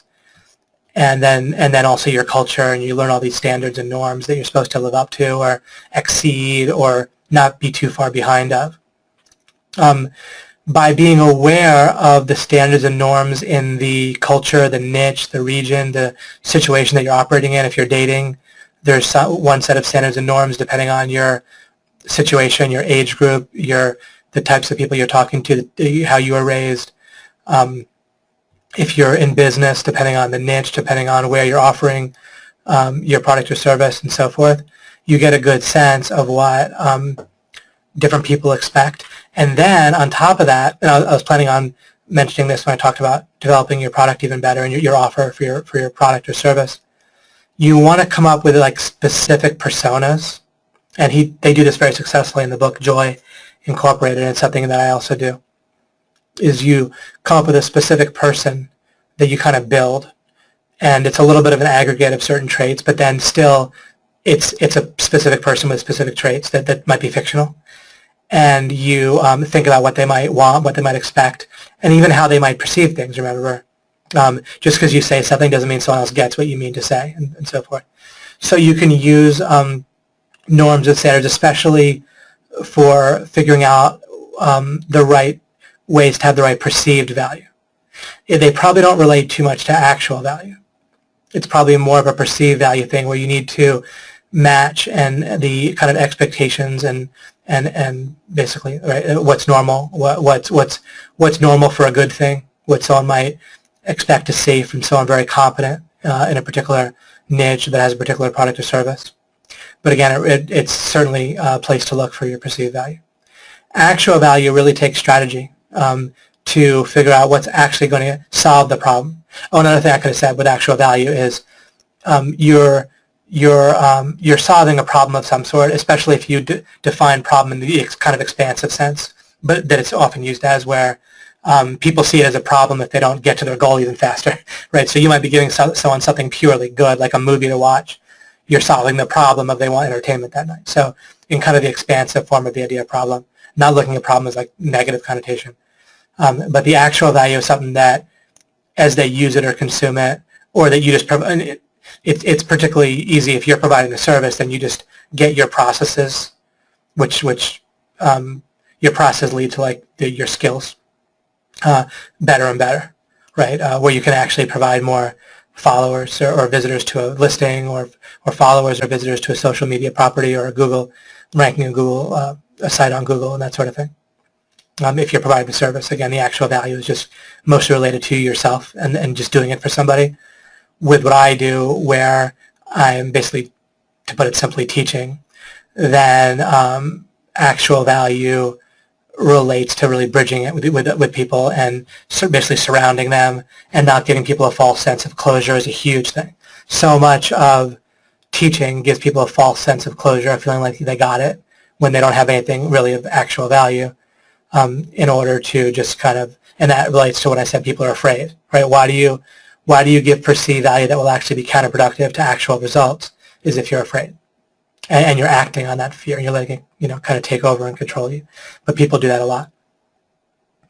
There's plenty of ways to deliver perceived value in a way, or sell things in a way that is counterproductive for the person actually succeeding. Like I gave the example also of the push button millions, right? If we sold OMG programs as it's effortless, you do nothing, and even if we said you work hard, but then you just follow instructions, I don't even like to say that. I don't like to say you follow instructions, you'll be successful. I don't want people in that mindset like they're a student and they, you can only follow instructions and be guaranteed success if we define success by answering questions on a test, basically. In the real world, you're successful if the real world agrees you're successful, right? If someone gives you money for your product or service when it comes to money, right? And that you can guarantee through the right process that I'm showing you deeply in Alchemy throughout the whole series. Alchemy deals with the deepest meta strategies, which then give you inevitable success in the long run. But I don't like to sell a OMG program like, you're inevitable success, and then people figure in 3 months, I just follow the instructions like I'm an employee. Mike likes to say there is a way, Mike Long, sometimes when he would be on marketing webinars, he would say there's who here wants to just follow instructions and be guaranteed money, money in your wallet. He's like, McDonald's is hiring, if that's what you want to do. The examples, remind me of your name. I feel like it was maybe Jeremy or Justin, XY titles. The example of berries makes me think of, for instance, today I had someone fill out my discovery form today and wanted a response with regards to providing SEO services. I could see this was a berry that would potentially be of malnutrition, so I decided not to attribute further resources and kindly explained to the potential customer that I didn't feel he was ready. I'm trying to apply more and more this concept, distinguishing between perceived and actual value, try to focus on the good berries. Oh, Joe, I'm sorry. Thanks, Joe. Hoping to deepen my understanding. Grateful as usual, David. Excellent. That's great, Joe. Steve says, we are all examples of what he's talking about. We have had or have a perceived value of OMG, but the actual value of OMG is based on our individual circumstance with OMG, the OMG's offer to every individual. Yeah, and it unfolds over time, right?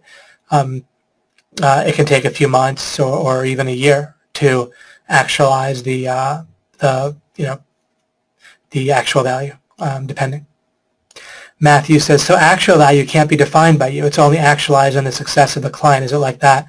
That's right. The actual value is basically kind of defined by the world, or reality, as you could say. If you're providing the service, and it's the kind of thing that isn't going to be misinterpreted, then in one sense we could say it's defined by you because you just do it for the person. But so let's say it's defined by reality. Perceived value is most certainly in the eye of the beholder, right? It's in the eye or the mind of the client, the person that's accepting your offer. Actual value is determined by reality. Right, and the other person's mind and perception might be part of that reality when you're teaching. In other cases, it might be less matter. Like if you're ranking their website on Google and you're just doing it all by yourself, then you, in reality, Google and so forth determines the actual value. Steve says, kind of, sort of, what a person values is huge in life itself, which then flows over to sales. And if they feel like they got a good value, then it becomes actual to them, no matter what the cost. Actual value, to me, deals more with the individual. Well, it's gonna. Sorry, I didn't finish reading that. More of the actual value to me deals more with the individual versus the market value of a product or service. You're really going to have to look product by product, but you're looking at generally a product, again, as I said, or a service is solving a problem, and if that problem actually gets solved, then that's actual value. And the problem we try to solve in OMG is that if you're looking to increase your monetization strategy in life, then it certainly helps to have advantages. And if we provide actual advantages to that, then we've succeeded. If you go on and actually make money on top of that, then we've succeeded kind of twice over. If we were supposedly providing actual advantages that people testified to, but no one was going on to make money within, you know, a year or two or three, then I would be suspicious, and I'd adjust the program. And we actually have had programs. I can give you an interesting example. We tried a program years ago, and it sold quite well, but after we sold it, I closed it, and I wanted to see it carried all the way through for several months before I reopened it. I didn't close it as like a gimmick to get people to buy and then open it again in a month. I wanted to see what we were doing was we called it like the BIB, Business in a Box program, and we thought it might be helpful. We get people a little bit of training on how to maintain and do some search engine optimization, but we actually ranked a website for them for some keywords and tried to help them have like an affiliate link for something like on ClickBank or somewhere. And we delivered on what we promised, absolutely. We made it very clear that what we could and couldn't do, and we were well within that. But there was a fair amount of dissatisfaction despite that. And it would just never lead to people actually becoming successful because they would feel entitled. They would feel, you get people that feel like, oh, if I can just see a website making money, that's all I need, just a little bit, and then I can go do it. And it's just such an excuse. Someone that has that mentality where they need to see it working before they can succeed, that type of person just never ends up being successful in reality. If what you want to do is measure your progress by building understanding of things that are going to help you hit your target, or that even might help you hit your target. You don't even know what might help you hit your target at first, and you kind of look for a foothold and start to build things that may help you. And you keep doing that and doing that and doing that until you hit your target. And that's success, not, oh, I have to see it working first before I'm successful. That is, I mentioned in a previous Alchemy webinar that most every goal, achievement, strategy, or training has there's plenty of great goal achievement training, and that's right, and that will help people.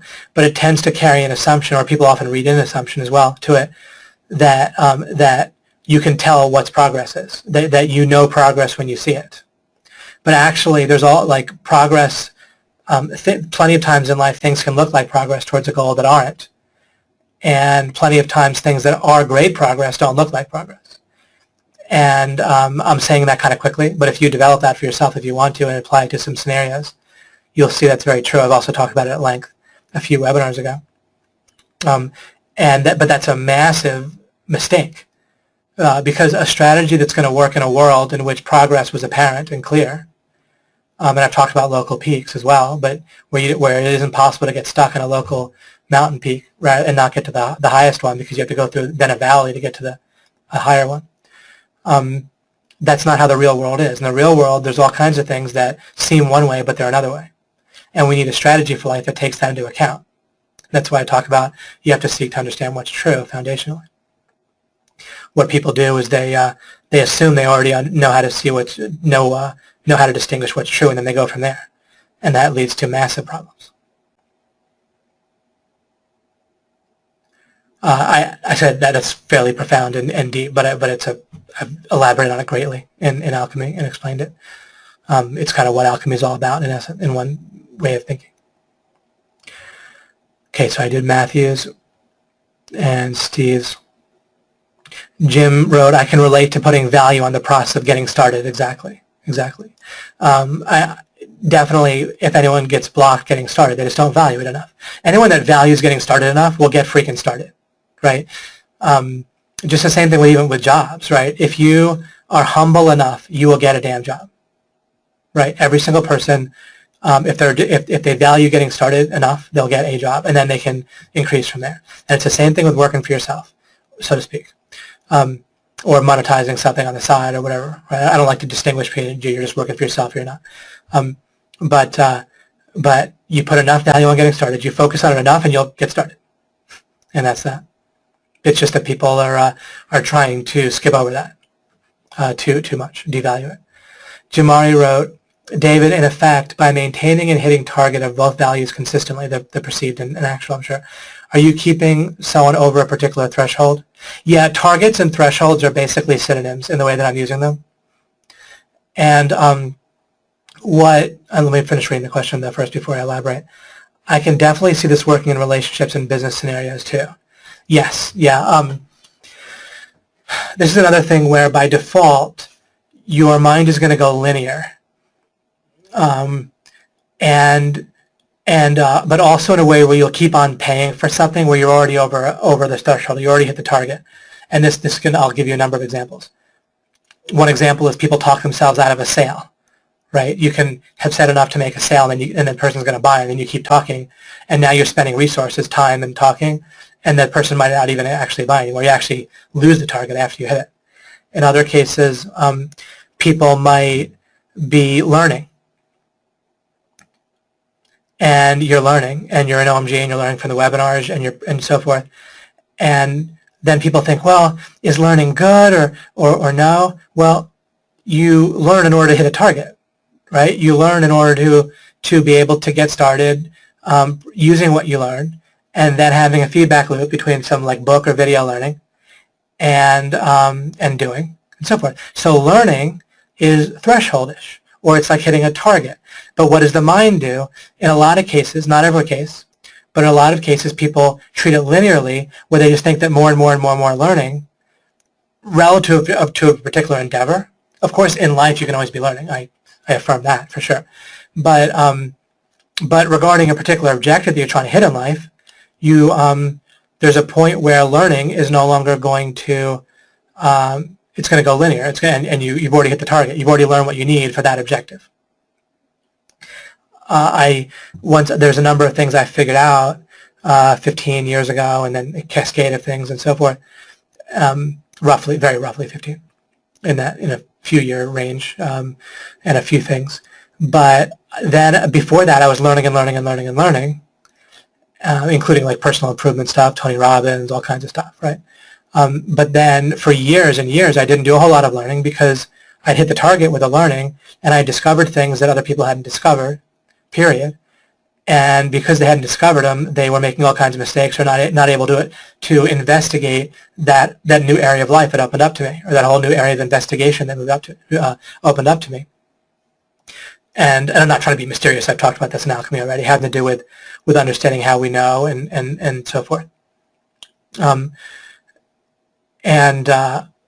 so that was enough with learning. I had enough learning to hit the target, and now I was doing another thing to hit the target. So that's a very important example there. Another thing can be with improving on your product. Your product can get good enough where now it's time to work on understanding potential prospects better, and maybe it's gotten as good as it's going to get until you actually get it in the hands of people using it, right? Or your service being actually performed for real people, and that sort of thing, right? Another thing could just be getting more leads or prospects or clients. Maybe someone's getting clients and it seems great, but then you've hit your target, you have enough clients. And this relates to Elizabeth's questions. She might have enough clients and even want to finish up with some clients, end up having less over time, and redesign her offer and rebuild because she already hit one target just fine, and now she needs to hit a new target. And so people go linear all the time, because people end up having goals for feedback, and they forget about their objective, and the mind retwists and reframes the objective into feedback that it thinks is going to get that objective, as I've talked about also in the past in webinars. This totally screws things up, but people do it. People's minds do it by default nonstop, and then they'll keep getting that feedback even after they hit their actual objective, or they have enough of that resource to hit their objective if they just went and got the rest of the resources.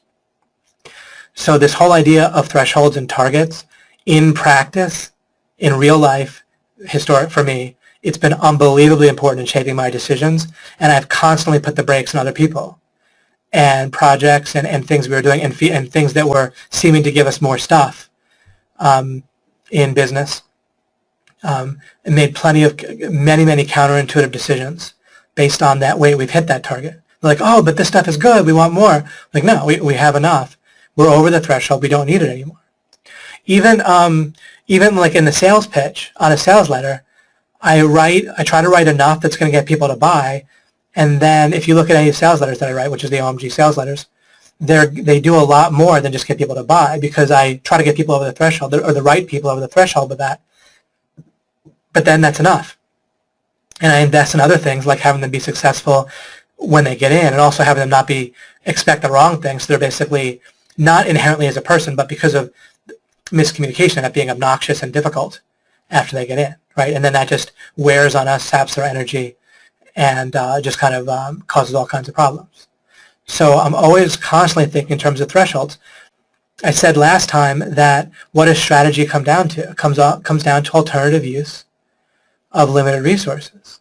And if you're not thinking in terms of hitting a target, including you don't have to hit the bullseye if you just have to hit the target, right? You're just hitting the target.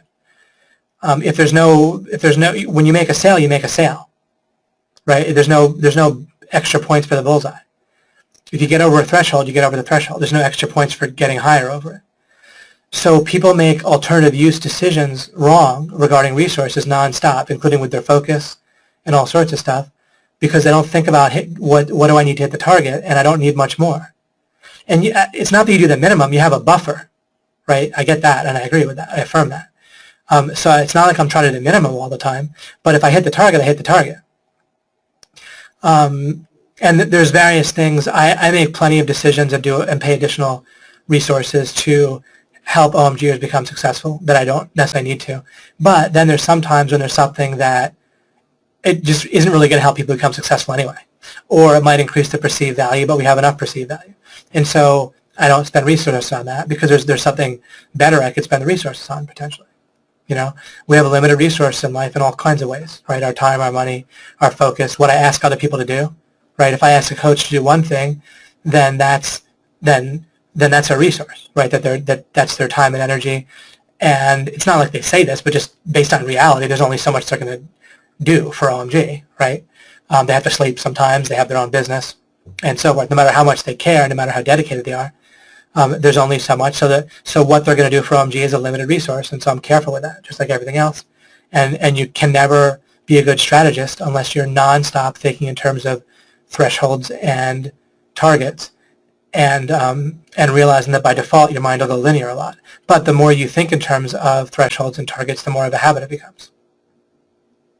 Jig around the house. You like that one, Robbie? Megan said, wow, the power of the goal of just getting started. That is great value for me at this point and doable. See? Thanks for clarifying value and not confusing things by pursuing multiple goals. You're very welcome. Absolutely, Megan, and thank you for your question before that helped me to realize to say that. There's all kinds of stuff potentially running around there in my mind that I don't have access to until you guys ask me the right question. Right? Sometimes I'll ask the right question, I work on that, but there's all kinds of questions I won't think about or realize until you guys ask. So it's tremendous having you guys help. Justin said, could you talk more about being overly excited about making the deal or having your relationship offer accepted? Is it that I'm not valuing myself enough, or I'm overvaluing them? I feel like it's important to celebrate when we win. Certainly. Well, look, celebrate the right thing, like I said. Celebrate the value of the match. Celebrate like the differential between how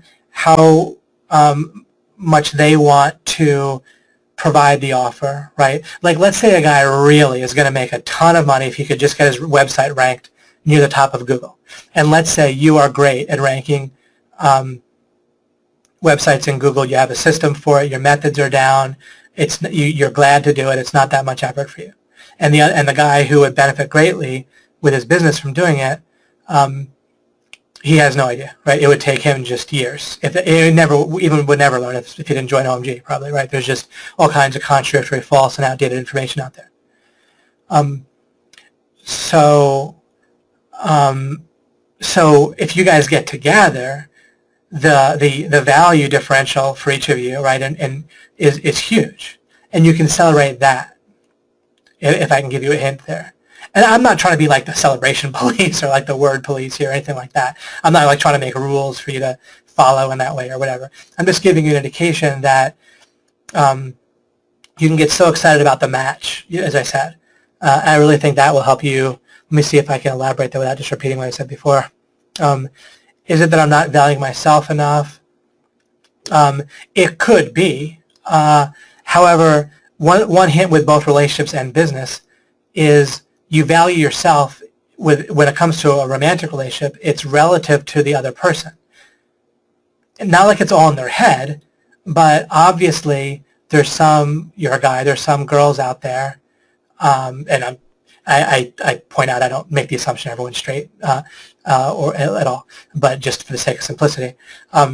There's plenty of girls out there that can find you attractive, but even if I'm not looking much at your picture when I say this, but if it's 1 out of 1,000, if it's 5 out of 100, 20 out of 100, whatever it might be, let's say, but even if it was 1 out of 1,000, I'm going to give an moderately extreme case, then by definition what I just said, they would find you attractive.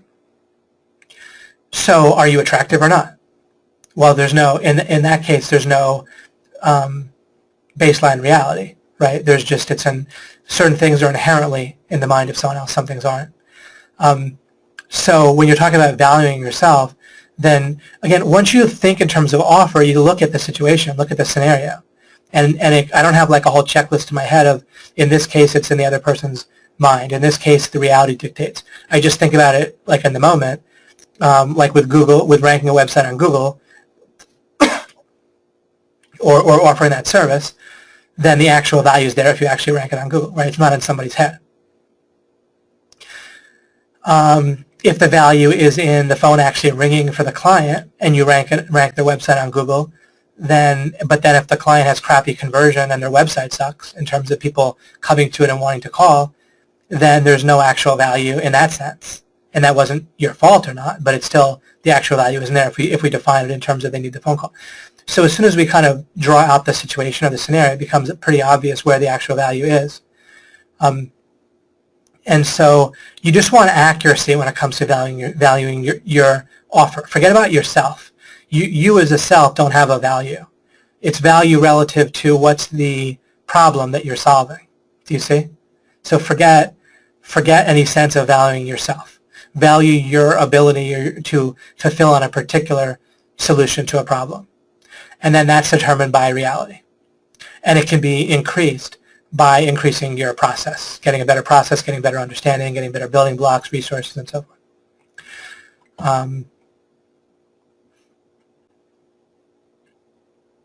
In terms of a relationship, forget about valuing yourself. Forget about your value as a person. There's no such thing. You're looking for someone who's going to, there's just going to be some number of girls or guys out there that are going to really, you're going to really work for them, period. It's just the way life is. And look for those people. And then you have great value to them, and that's all it comes down to. Forget about some idea like you have like some inherent relationship value or attractiveness value. That's moronic. It's totally counterproductive in that field of life. And forget about these darn people where so much of people think of dating where they think they find someone where they're in a gray area, and then they try to move them up to where they'll really want to date them. If you do that, you're going to have to do that day after day. When it's in business, that can be fine, right? So you take someone who starts out in a gray area, not sure if they want to buy your product from you, and you move them over to where you'll make the sale. That's fine. In a relationship where it's day after day, and this applies to a joint venture relationship, if someone's like iffy on working with you, and if it's going to kind of stay that way, if they just need to find out what you really can do, that's one thing. But even then, you find out by interacting with them on kind of a quarantined way, a certain amount of time or one project where you find out for real. But you don't want to be in an ongoing relationship with somebody where by default you're in kind of a gray area, like neither a definite no nor a definite yes. If I can give you one big hint in life is to get with people where you're a definite yes, naturally. When I say naturally, I don't mean if you like goof off and act crappy compared to what you could do, but get yourself to it. If you have bad habits or if you're whatever, that might not work for someone overall, that are just kind of are crappy personality traits, and you can get rid of those.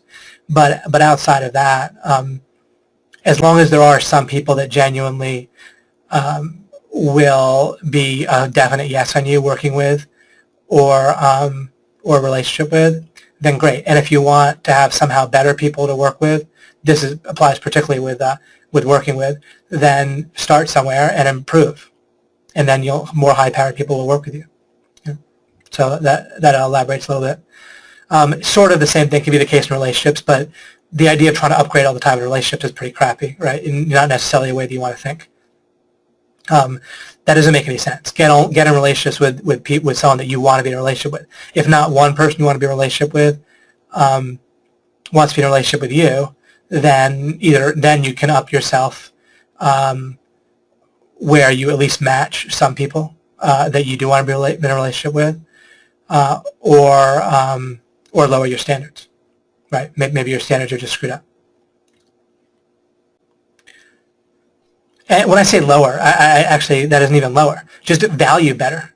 If not one woman or man is going to want to be in a relationship with you that you want to be in one, then you might need to just value things differently as well. So do some combination of trying to improve things with yourself that might help. But make sure whatever you're improving is going to be freaking permanent, right? Don't go work out and get a woman based on that, and then you need to keep working out for the rest of your life if you don't want to. If you want to, that's great. But if you don't want to, then don't. So don't, think that way. But maybe you need to value some other things. And if you can't find any intersection, then just be single. Like by definition, right? If there's no trade to be made there, then go look somewhere else in life to make your trades and have mutual value with people if you can't find it in a relationship. Yeah, this idea of the joy, right? It's awesome. Oh, you started reading it today. Awesome. Yeah, it's an incredible book, Mike. Thanks for reinforcing that. Mike said, properly value getting started and being willing. Yeah, I think that's going to help a lot of people. Get a lot of people that are stuck is just properly valuing getting started. I've been trying to say that in different ways, not even here in Alchemy, but just sometimes in posts. But now I understand it better. As I was talking, I kind of talked myself to realize that that's how I've always thought and acted. And then sometimes you'll get started, and if a person is treating you crappy after you've already gotten started and you're set, then you can leave them, as long as you fulfill, your contracts and if they haven't broken theirs. You can build yourself to better offers, right, where you can have better offers, but pay for what you need. Feeling the joy.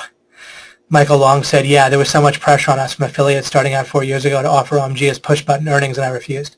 Yeah, absolutely. I wasn't going to make an offer we couldn't fulfill. Matthew said, that itself compels me more to figure out sourcing the money for the next NHB. Yeah, I made it easier. It sounds really funny, but because OMG exists, NHB exists, then you earn a certain amount of money that's in a few thousands, right, for NHB, and then you can really put yourself in a tremendously great place to be successful. That's easier than not having a target to hit, So Alchemy 2 shows the integrity you guys have. Just incredible. I appreciate that, Matthew. Thank you very much. Meg Boblet says, spent 7 years in business schools and have 2 degrees, graduated with a 3.7 GPA. Didn't learn a damn thing about how to make money. I know. I was in a similar situation for a couple of years while I was pre-med. Get the good life or chakra, build something for yourself. Yeah, it's crazy. I didn't even realize fully about this offer thing I told you until, I remember distinctly, but between like 6 months and a year ago. I did totally get it about relationships, and then I just didn't totally get it about money, believe it or not. And then it really was terrific. At that point, I had money regardless, but it really changed my feeling of security and stability, where it wasn't just about needing to have one business work, or if it fell apart, I would feel like I had nothing else. You really hit home with that school testing versus actual value part. Excellent. All I learned to do is regurgitate definitions, become a slightly higher paid servant. Right, exactly. Thanks for sharing that, Meg. Julie writes, I have just made the decision to pull my 12-year-old son out of school at the end of term. So much thinking now in terms of thresholds and targets. Oh, wow. Wow, fascinating. Excellent. Great.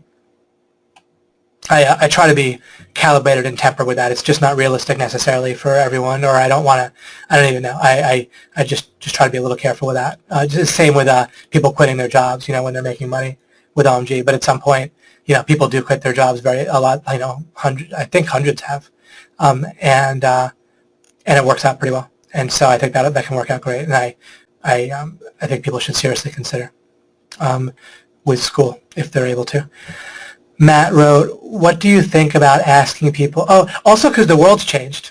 There's the internet, there's mobile, there's just a lot of skills out there to learn where you don't need school quite as strongly, even just realistically. It was tough for me to make money before the internet, and the internet, I just kind of got lucky in a sense, building skills that would really help me once the internet came out. And I had an info business in essence, before the internet, teaching accelerated learning in person. But then the internet, was quite a boon, to say the least, for goodness sakes. Matt Hutton wrote, what do you think about asking people what they want to understand? What do you think about asking people what they want to understand their perceived value? I love doing this, but my business partners say, forget what they want. It's much better to put the offer on a pedestal because people will value it more. People will ask for too much if you ask them what they want. Well, there's a rightness both ways. What you want to do is be a detective and figure out what people really want. And if you have to pay a price for that in terms of asking people what they want sometimes, but really, in a sense, it is better to figure out what they want. You have to understand that one thing that's been well established with experiments is that people don't know their own minds. They don't know their own reasons for doing things, or they don't know their mind's own reasons for making them feel like doing something. Their mind just kind of processes, right, as a mechanism, and then it spits out like a feeling in essence or a conclusion, and then it spits out like a reason why it came to that conclusion, the mind, and that reason actually has very little to do with the actual reason why it came up with the conclusion. The mind itself doesn't really know how it comes up. Like, it doesn't have reflective computations or awareness or whatever of why it's coming up with decisions. However, you can get clues. Just the same as you don't actually know your own mind at all. None of what you're conscious of is your mind. It's your consciousness field. But it gives you clues about what's in your mind. This is also previously in alchemy, but you're not aware of your own mind at all. I don't call your consciousness field your mind. Your mind is operating separately in what I call the world of reasons. You don't look at your mind. You don't look at the ideas in your mind. You see the mind is the reason why, or forms part of the reason why you're aware of what you're aware of. So you have to figure out even what your quote-unquote conscious mind is thinking, and then your subconscious mind is like 2 steps removed in essence. And so people just don't know, and experiments have borne this out. But the other thing I was saying was, on the other hand, you can have great clues. They wouldn't say certain things if it wasn't giving some indication of something. And then you also can run some experiments.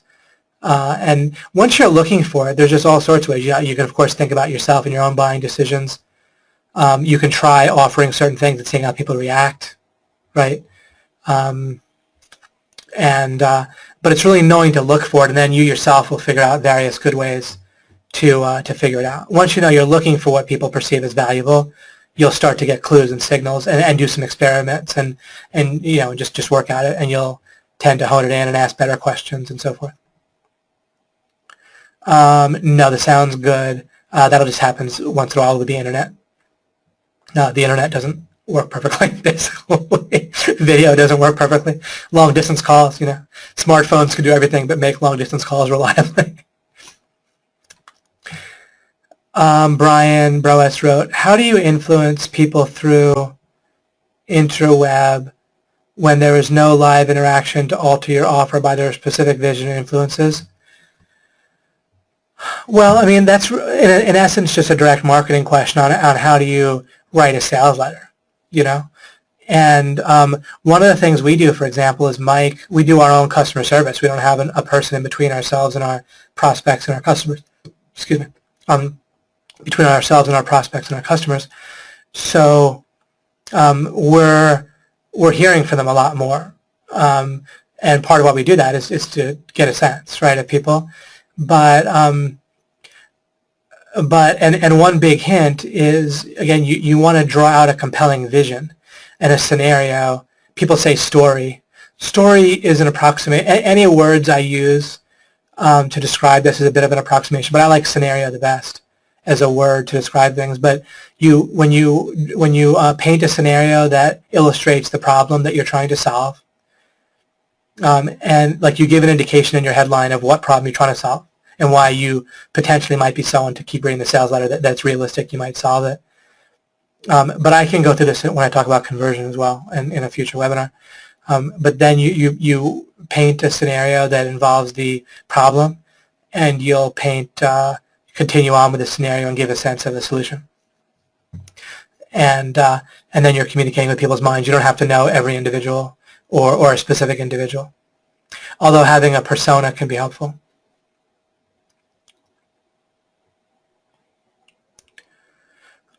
Chris writes, setting that push button to riches, setting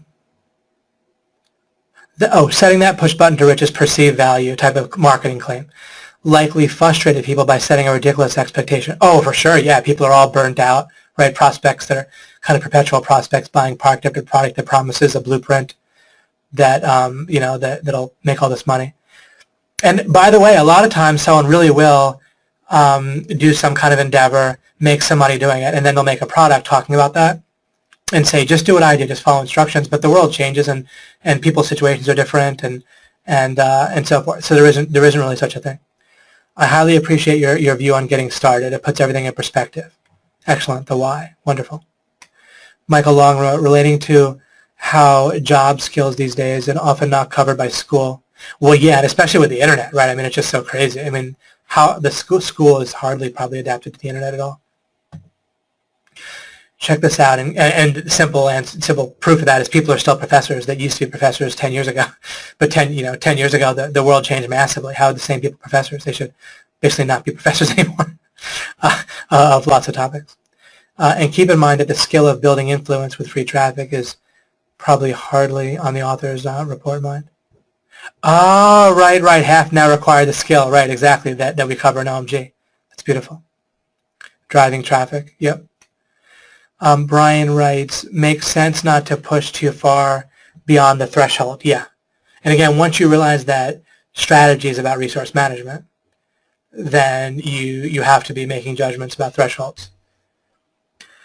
When selling a multi-level product, I was great at creating a large downline. Oh, congratulations. I wasn't so great at it. But what I wasn't connecting was generating sales from my downline. Ah, interesting. So lots of people would sign up. And one of the ways to do that, right, is to say, like, you sign up now because I'm building a large downline, and so more people need to sign up now, and then I'll put people under you and so forth.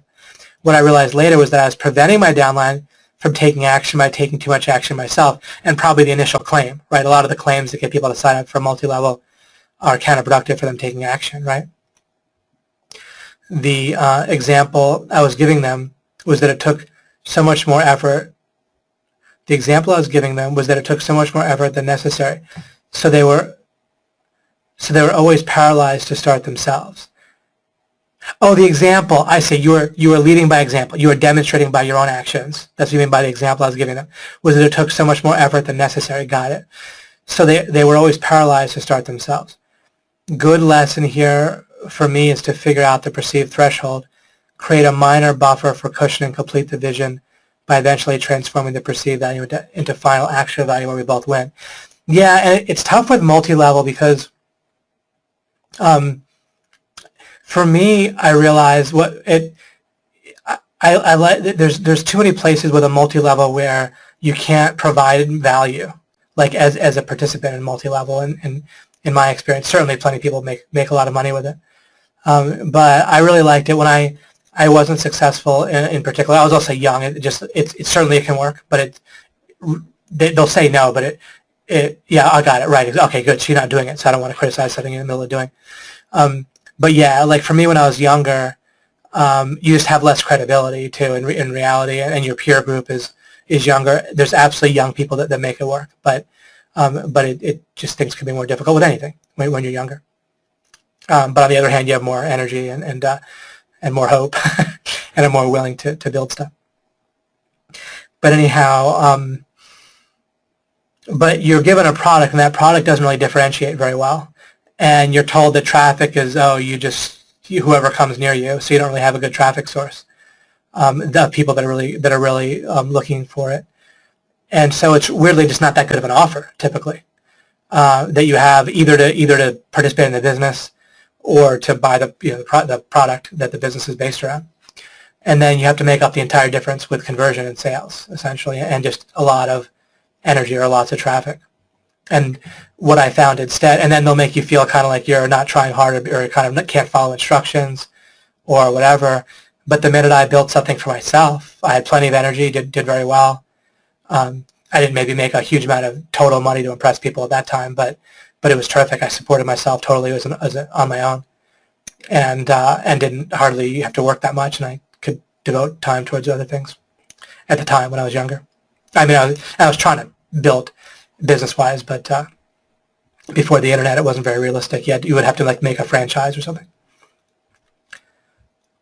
All deals should be mutually beneficial. Yep.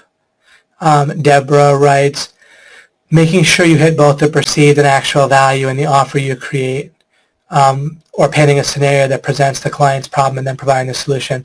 That is a key aha moment for me on how to present to potential clients. Thank you, David. You're very welcome. Deborah, excellent. And that can help others by you pointing that out, like what was an aha moment for you. How to make money with an MLM, own the MLM company. Yeah, and even then, right, then you still have to kind of do MLM in that case too. I really like crafting an offer that's fairly unique, or at least doesn't have to be unique overall, because you want to be in a category people understand in a lot of cases, but it can be unique because it's local. It can be unique because of trust relationships and referrals you get and so forth. And often you can delve down. I'll have some good things to share about crafting the product or service part next, I think, in a webinar coming up. Okay, we can wind down here pretty soon. See if I missed anything too much. Getting up. Megan wrote, Kyle wrote, I used to feel like my offer was fragile until today, as if Google can change the algorithm and my offer is obliterated. But Google cannot stop me from connecting people who need products and services with the best people who provide it. Absolutely, and it can't stop you from the meta skill of building skills as the world changes, right? And so forth. But the more kind of meta you get to the idea of building blocks for an offer that then you can put together on the fly, right? You can craft different offers for different potential clients, or based on people you run into, or even based on joint venture opportunities that come up, and then you create an offer together, and part of it's building blocks you have, part of it's building blocks they have, and together you craft an offer, a product or service, but then also a presentation and connect it up with people, and then they might have connections and so forth. So this whole idea of offer is what really makes you anti-fragile, right? Not even just narrowing it down to connecting people with products and services, although for sure you could spend your whole life just doing that and be great, your monetization life. Megan wrote earlier, thank you, David, for that answer about building a vision with clients. Yeah, and that you can see with relationships, right? It's a real big deal if you build a vision for the future with them. And also when you start talking about a vision for the future, you can really start to tell if they're seeing it or if they're really people that just kind of grunt or do something similar to grunting, agreement or whatever, but they don't really get into you can tell if they're really seeing the vision themselves and getting into it a little bit. And it'll give you a really good indication on whether you're going anywhere with that person, or at least that you need to get them to build it. Like if someone's not going to participate with you in building a vision, a shared vision of your deal together, then you're not going to make nothing's going to happen. Even if you shook hands, what would you shake hands on? So you really need to get people involved in a shared vision one way or the other. And of course, you need to modify that for reality based on if you have a website or you have an Amazon listing or something. So of course, take that for what I mean it. But I'll tell you this, for someone to come back and be an ongoing customer, then even then there's a shared vision. OMGers have a sense of our vision and it's shared, especially the ones that continue right on. And we reinforce that together in our Facebook groups and so forth. So we even do that online. Right, we build a place where people can participate in a shared vision. So, so of course you can come up with some places where the shared vision idea is minimal, or where you kind of just describe the product pretty clearly and they might buy it if it's an e-commerce product. But then the more that you have like a shared vision, the more things can have a spiral upward and snowball and people come back and all that sort of thing. And Megan went on to write, that's what's happening with the prospective client. I just gave a proposal on a price a few days ago. We had a snag but got through it easily this morning because we had built that vision for his website. I'm seeing how it works now and how a clear vision was missing with previous prospects. Beautiful. That's awesome. And then you can do it in the future as well, and you won't wonder what happened. Absolutely. That vision will keep people coming back, and it'll help you get over obstacles because it provides like it powers you. It's like a truck that's moving fast. It won't stop at like a 2x4, but if it's on your, if it's sitting in an inclined driveway, a 2x4 can keep a truck from moving.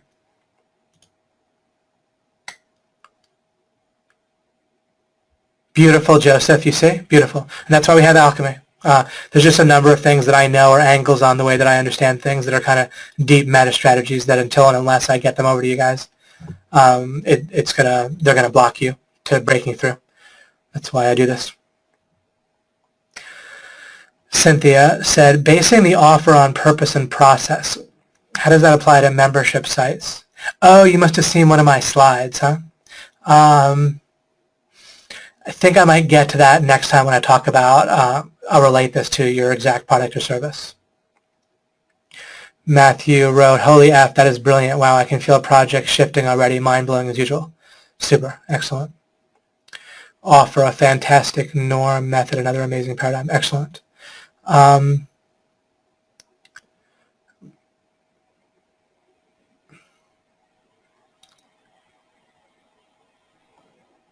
think I answered this from Matthew.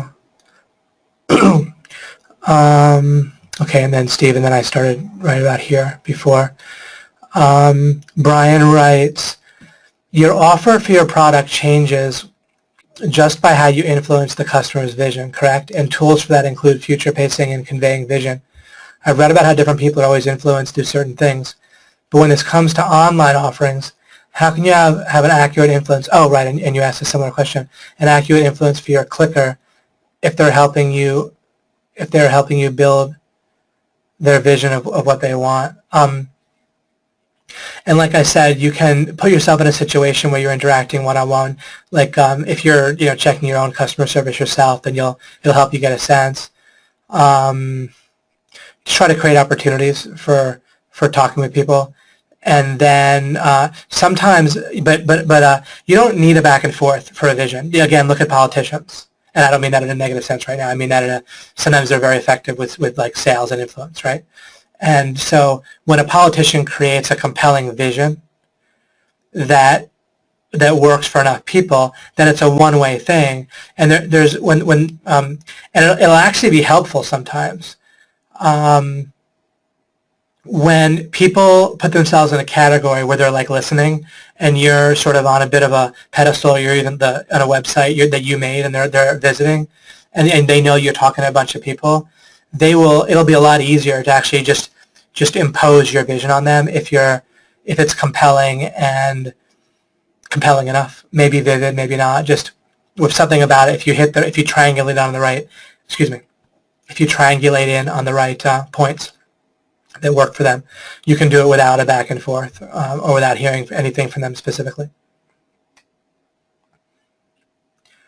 Scenarios are very powerful. They can kind of take over a person's mind without like a feedback process. It's just that the issue is if you're going to have an ongoing relationship with somebody where you're like working with them or you're in a relationship with them, then the shared vision becomes important at some point.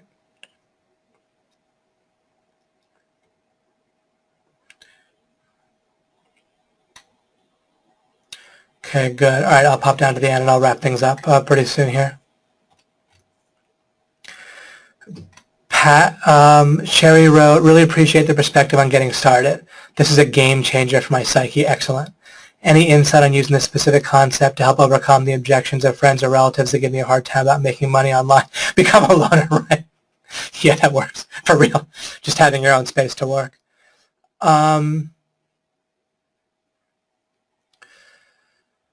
Yeah, it's tough when I don't have a great. I'll try to think of one. The solution I used, and I don't mean this in any way, except for literally just telling you, but there's no value judgment on this. But I really focused in on marrying somebody that was going to be supportive for that sort of thing, because I recognized that it was going to be important that they were supportive. If you're in a situation where they're not, then really, you boil things down to, and you're looking to hit a target, and that's that. And you boil it down to one active goal, and if you can't have the active goal of pleasing them, if that's not going to be part of the current that you're on, right? If someone's supportive, then they can add to your thing. But people mostly won't subtract from it if you just are going after your target and hitting it. And then one thing that can be used to your advantage is that focus is a limited resource. That has disadvantages, right? If you had somehow much more focus, you could put more into one thing or do more things. But since it's a limited resource, if you really focus in on one thing, it'll actually draw focus from other things such as their opinions. And so the more clear you are on the target you're trying to hit, and the more you're just literally doing things that are focused on in the environment, doing this, what we're doing now, doing work on the website that can help, meeting or interacting in some way, or hanging a shingle metaphorically out that people can contact you for being a client, then that'll draw your focus away from worrying about what they think, and that can help too. That's funny. And thank you for the plug for the earlier alchemy sessions, Matthew. That's wonderful. That's really funny. Or what I just said. That's great. Pat Guevara wrote, what was your purpose and process like getting started? Did you overvalue or undervalue yourself initially? I really don't think about it in terms of how much I value myself. What I did was really get rid of that whole thing about how good I already was, and just be, again, I don't mean to keep repeating, but just try to hit certain targets. I would have certain objectives that popped up. I can go through and give a little bit more of a history of how things work for myself, and I can keep this in mind as I do. But it really didn't have to do with, I certainly charged less, so to speak, and gave more, so to speak, in return for getting started. And then later, and I mentioned this specifically, for example, with Mike, as years passed, I was like, there was a time when we needed to trade this kind of thing for getting something back, but I no longer think we need to do that. And even if it might mean a little less money in the short term, and it might not even, but even if it might, then I'm willing to do that, because I'd rather have a better offer these days than potentially make a little bit more money. And really, we don't even need that. We're established enough, and I would even say this years ago, we're established enough that we don't need to act like we're just getting started anymore. So you just try to be I just try to be accurate, and then re-examine assumptions or what I valued as circumstances changed. But it was never about my status or that I was too good for it. It was more just look, I don't need to make an offer like that at this point. And because there's an alternative use. If I'm paying more in terms of I'm being so flexible to deal with someone else's schedule, let's say an affiliate or client or whatever, then in that flexibility that I'm giving, I can't, and I kind of had this kind of open loop for when they might need me, or putting a particular number of hours in, then I can't spend that resource on something else I can build. So again, make sure it's not about just oh, I'm too good for that, but just alternative strategy comes down to alternative use of resources, and you have to know what objective you're hitting, and you have to get it. You're trying to build a better sense of what you need to hit it, right? You might not know what you need to hit a target at first, and then you keep building your understanding and working on things until you have a better sense. But you keep in mind what you're trying to hit, and don't forget about it, and don't let your mind twist your objective into just feedback about the objective, as I've talked about in the past.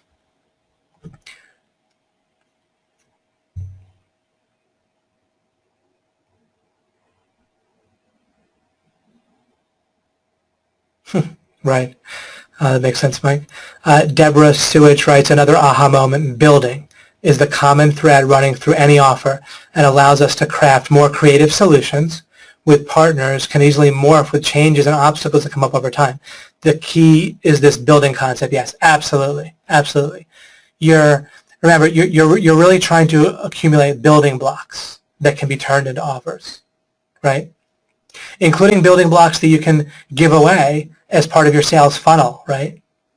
In different ways, right? Site analysis, or for me, we might accumulate things that like videos that we can give away. I did that video on fear. It worked out so well for people, even if they hadn't seen other videos about me. And now we allow people to see it for free, right, as part of our promotions. And it's a good thing for people to have in their mind. And it helps people. Ultimately, I want to get these ideas out to people anyway. So there we go. Right, Michael. Evelyn, thank you for... Willina, or I think your name might also be Evelyn. Thank you for sharing. I feel like this is so over my head. I hope as I stay tuned, I'll get some assistance. You're in the right place, Evelyn. And yeah, you can start at the beginning with Alchemy, but sitting in now is great. It opens you up and you start to get some ideas and so forth. Exactly. And I don't have the MP3s there in the Spec Ops area because it's a different platform, but I'm working on getting those in there. Robbie wrote, just had a painter call me up. He's interested in some sort of SEO lead gen for $400 a month, getting started, setting him over my exploration form. Exactly, beautiful. And then I'll be just about wrap up here, but I'll do Shema and then wrap up. Shema said, this is not on topic with offer, but I came up with a new OMG friend today in conversation. We were talking about money and our story about it. We bring it to OMG.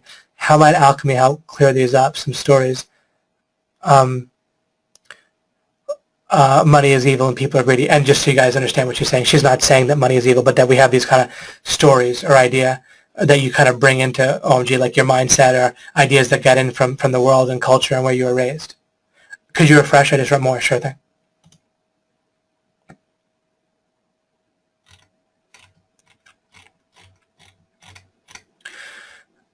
Our greedy fear of success.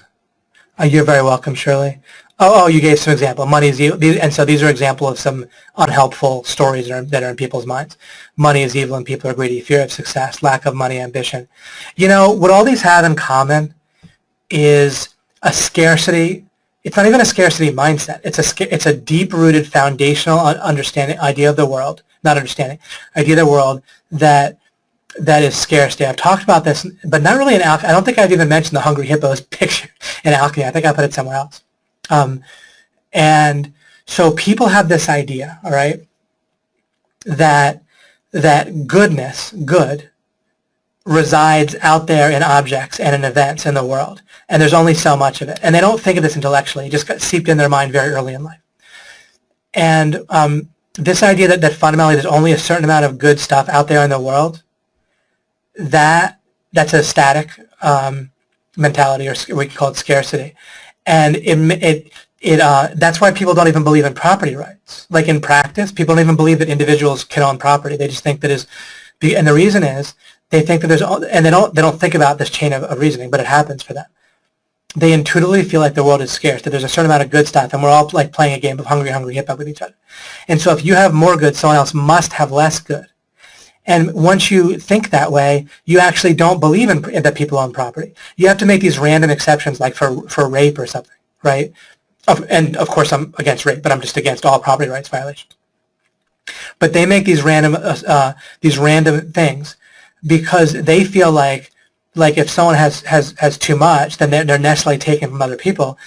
And so for them, it's all about fairness, justice, and equality, because they don't understand the idea of abundance. Goodness doesn't exist out there in the world. The reasons for it can, but there's no scarcity of reasons, and goodness exists in your consciousness field, and it can of course be created, even if you don't understand what I said.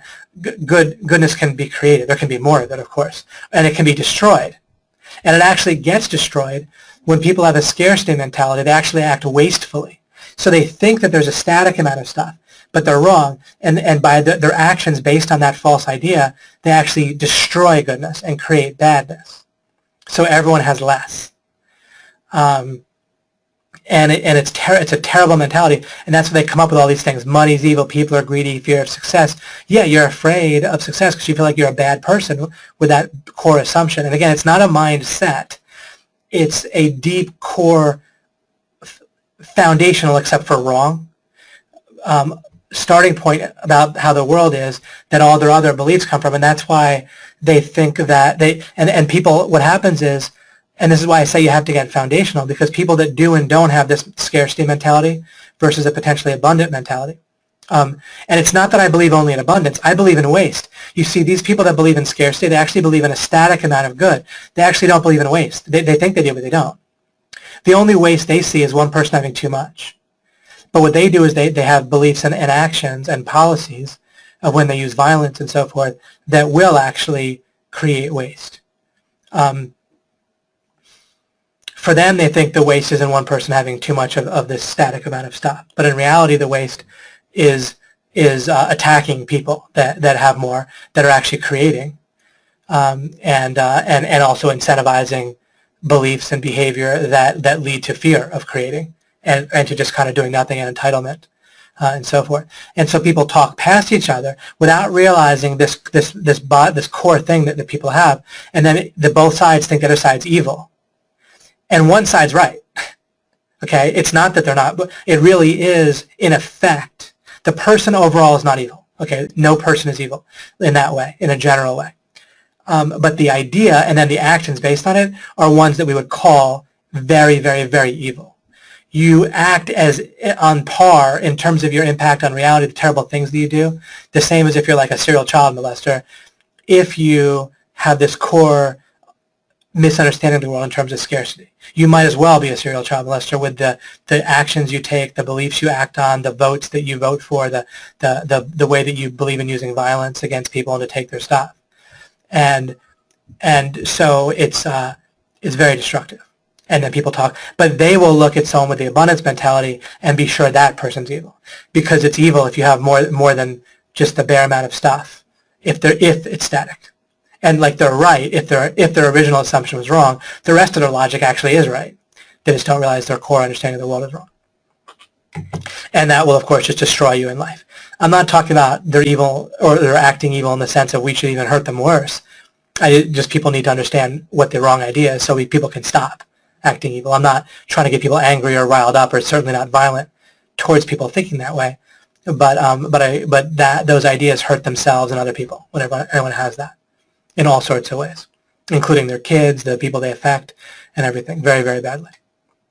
Okay, I'll probably wrap up with that. Excellent. Excellent. Thank you for sharing this, Brian, for Evelina, and so forth. You're very welcome. Irene, you're welcome. Michael.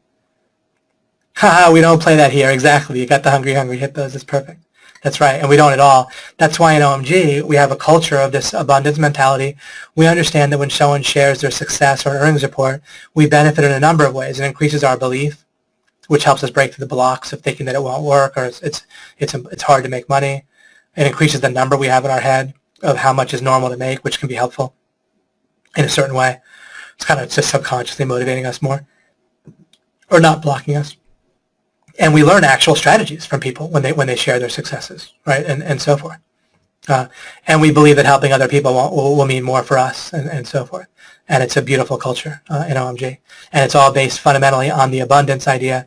And not just saying it, I make sure it's intertwined very deeply and pervasively, constantly within all sorts of deeper assumptions and ways that we operate in OMG as much as I can. It's not always, but I'm very aware of it in kind of a deep level of implications.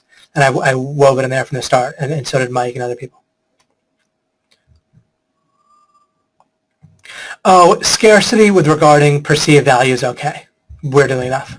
The scarcity in terms of there being only so much of a physical object is not scarcity mentality overall about goodness. What I don't do, we'll have scarcity with our offers. We need it, or else people can't get themselves to buy a good product that we have. What we don't do is say, you're not going to have enough good in your life. You know, if you miss out on this, you're screwed forever, or you can't be happy. We'll never say you can't be successful unless you get a particular product of ours, that sort of thing. So we don't act as if goodness is scarce based on things, but we do have natural scarcity for our products at times, and that's not the same thing. And it can be necessary. And you don't want to be afraid to do that yourself. You're going to need to do that in order to conduct business and monetize. and for people to appreciate things properly. And even in relationships and so forth. You're very welcome, John and Marcia and Kyle. Keeps getting better. I appreciate that. I wasn't sure if this webinar would feel like one of the most stellar ones or whatever, but I'm perfectly happy with I had to cover the things. Sometimes I have to cover things, and I only know how to cover it in a certain way that won't necessarily be like maximally appealing compared to other webinars. But we work with what we have, and certainly I'm happy with how this turned out for sure. You're very welcome, Julie and Adrian. And Jen, mind blown. Excellent. I'm glad. You're very welcome, Ernie. Well, thank you so much. So glad you guys had a good experience, and we're constantly making progress. You're very welcome, Suzanne. All 16 cylinders filing properly by the end. Exactly. Yeah, sometimes I also take a little while to get started, and there's just no way around it sometimes. And that's how the building is, right? Sometimes you build and it looks like you're not making much progress. And if I could script out and redo the first half an hour perhaps of the webinar, might have cut it down, but there wasn't a way to get to the rest of it without doing it the way I built to it in reality for myself in this time. You're welcome, Justin, for the hint. You have no value. I don't know if I'd put it that way. I'm just having fun with myself here when I say you have no value. I hope you don't think I said you have no value as a person, but you understand I know you took it right, and so I just want to make sure everyone else does. Thank you for telling me that I have no value. But yeah, it's relative to the particular situation, the problem that's being solved, the person that you're in a relationship with, and so forth. Chris, thank you. Not everything in life is relative. For example, relative to a particular person and a particular problem, then you do have an objective value, right? Like once you define or stipulate the person, especially right now, and the problem, then your value becomes objective, or the value that you are prepared currently to provide becomes objective. Of course, you could build more value in the future. So some things are objective once you stipulate certain parameters. Other things are objective regardless of what you stipulate, and other things are relative. Yeah, you're very welcome, Michael. I'm so glad that you think it was awesome. I got the 10 million from Siaka. That's terrific. The idea of the 10 million is that my vision for Alchemy is if after you go through Alchemy, or at some point when you're going through it, that if a friend, this is unrealistic, but if a friend was in a situation where the only way they could get their hands on Alchemy would be to pay 10 million for it, and they were asking you whether it was worth making the 10 million in order to pay for it, you would say, yes, go do it. Build enough to make 10 million, and then go spend that on Alchemy, and it'll be totally worth it. I have no value, right? 10 million, just ask Cotton. That's right. Wow, Cotton actually got there in a year, huh? Sebastian said, wow, today I realized that viewing goodness, maybe I need to charge him 10 million. Sebastian said, wow, today I realized that viewing goodness as inherent in your conscious field is the real abundance mindset. It just hit me. Beautiful. And someone's been listening to the previous alchemies. And if that doesn't make sense to you, then it'll all come together with the previous alchemies as well. Beautiful. Excellent. But that's massive, right? That's the real abundance mindset, correct? It's not just that there's plenty of stuff. In some ways there's plenty of stuff, in some ways there isn't. But there's plenty of goodness to be had. Literally, there's more and more goodness based on if we seek understanding, create, and such. You're very welcome, James. Back to building my offers. That's wonderful. Or your building blocks for them and so forth. Cynthia said, I'm a doctor, so my credentials, information, and knowledge is great perceived value. That's absolutely right. Solving any health problem, no matter how it's done, is actual value for the patient. That's exactly right. It's determined by reality in that case. And it's not like in their head, right? It's in reality. In some cases, it is kind of in someone's perception. In this case, it's not. Especially if someone has already been to multiple doctors. People want to be healthy. By the way, if they've been to multiple doctors, then they need perceived value in your particular test that you're running, your treatment that you might give them, right? You need to have enough of that in order to help them if other people haven't been able to help them yet. People want to be healthy, but they may not pay for my knowledge and expertise. That's my challenge. Right, that's correct. Looking for the best process. Thank you, David. Excellent as usual. And best wishes to you, Cynthia. I know you're trying to build something to really help people with that, and that it works well for yourself as well. Excellent. Matthew's appreciating what Sebastian shared, and you're welcome. 18 million, but I'm a slow starter. That's funny, Michael. And Joe said, thanks, David. I'm going to start by the book Joy Incorporated. Yeah, Joy Incorporated will really give you a bunch of examples of process that you're going to have to probably apply analogously for what you're doing. But he's just so good with his methods. And I'll tell you one thing that I think he kind of got himself financially free first, and he wasn't desperate, and I think that helped him as one of the things to build the business he did. And they have so many good, insightful processes that I feel pretty certain that if you think of your own offer that you're realistically working on right now, like your own kind of niche, let's say, and then you read Joy Incorporated and have your niche in mind, you'll have it'll spark all sorts of ideas for you. Julie said, I just turned 50 a few months ago, and I reckon I spent at least 35 of those years looking for alchemy. Well, I appreciate that. You're very, very welcome, Julie. Thank you. Sorry I didn't get it to you sooner. But this illustrates why I'm getting it to you now and not 5 years from now. I'm prepared, but I'll be more prepared in a year, more in another year. But at this point, I figured, heck, I'm just going to go do it for you guys. And as best as I can, I'm going to do it. And so Julie gave a great example of why. You can have it better in a year, or you can have it now. And it wouldn't even be better necessarily if I hadn't done what I've done now. And because of you guys and your wonderful participation, incredible every time, right? Between the positive energy and encouragement that you give me, which I do appreciate. And it helps, it definitely helps because in the moment, my presentation's coming from basically simplistically put the subconscious mind, right? I'm consciously involved very much, but the encouragement really just helps with that, right? If people are like, you're an ignorant jerk, what the heck are you saying? Then it would probably trip me up as I was trying to help you guys. So you're quite the reverse, and I appreciate it greatly. And that was a proof by the opposite, law of non-contradiction. By seeing how the opposite would look, then you can see that it's clearly helpful to have the positive energy and why. Co-creating, exactly right. Excellent. Shared vision and all that. And we do, right? We have a shared vision. And I've reinforced the vision with alchemy and so forth consistently. And together with you guys. And it helps, right? It's important. The energy flows among us all and is great, as is the discussion. And then you guys participate in the vision, etc. All right, guys, I will end the webinar here. And just wonderful. Wonderful, guys. Thank you. Yeah, read it. I don't do a lot of read this book, read that book, recommending this, recommending that. There's something really uniquely, practically helpful. I'm giving you the meta strategies, the fundamentally deep, foundational meta strategy. You don't need anyone else for that. If someone else helps with those, excellent. I'm just saying that, whatever. You don't need to read another book for that currently. In the future, if there's someone doing it as well or better or adding another angle, that's super. But Joy Incorporated will really give you a lot of practical examples that it's almost certainly, I can practically guarantee it's going to spark additional ideas of how you can craft your offer in your niche and even present it and so forth. Almost guaranteed. Given that you already have alchemy and everything else in OMG. 2 hours and 49 minutes. Yeah, it's a record of short, quick webinars, right? It's like a split second. All right, guys. Take care. You're very welcome, Matthew.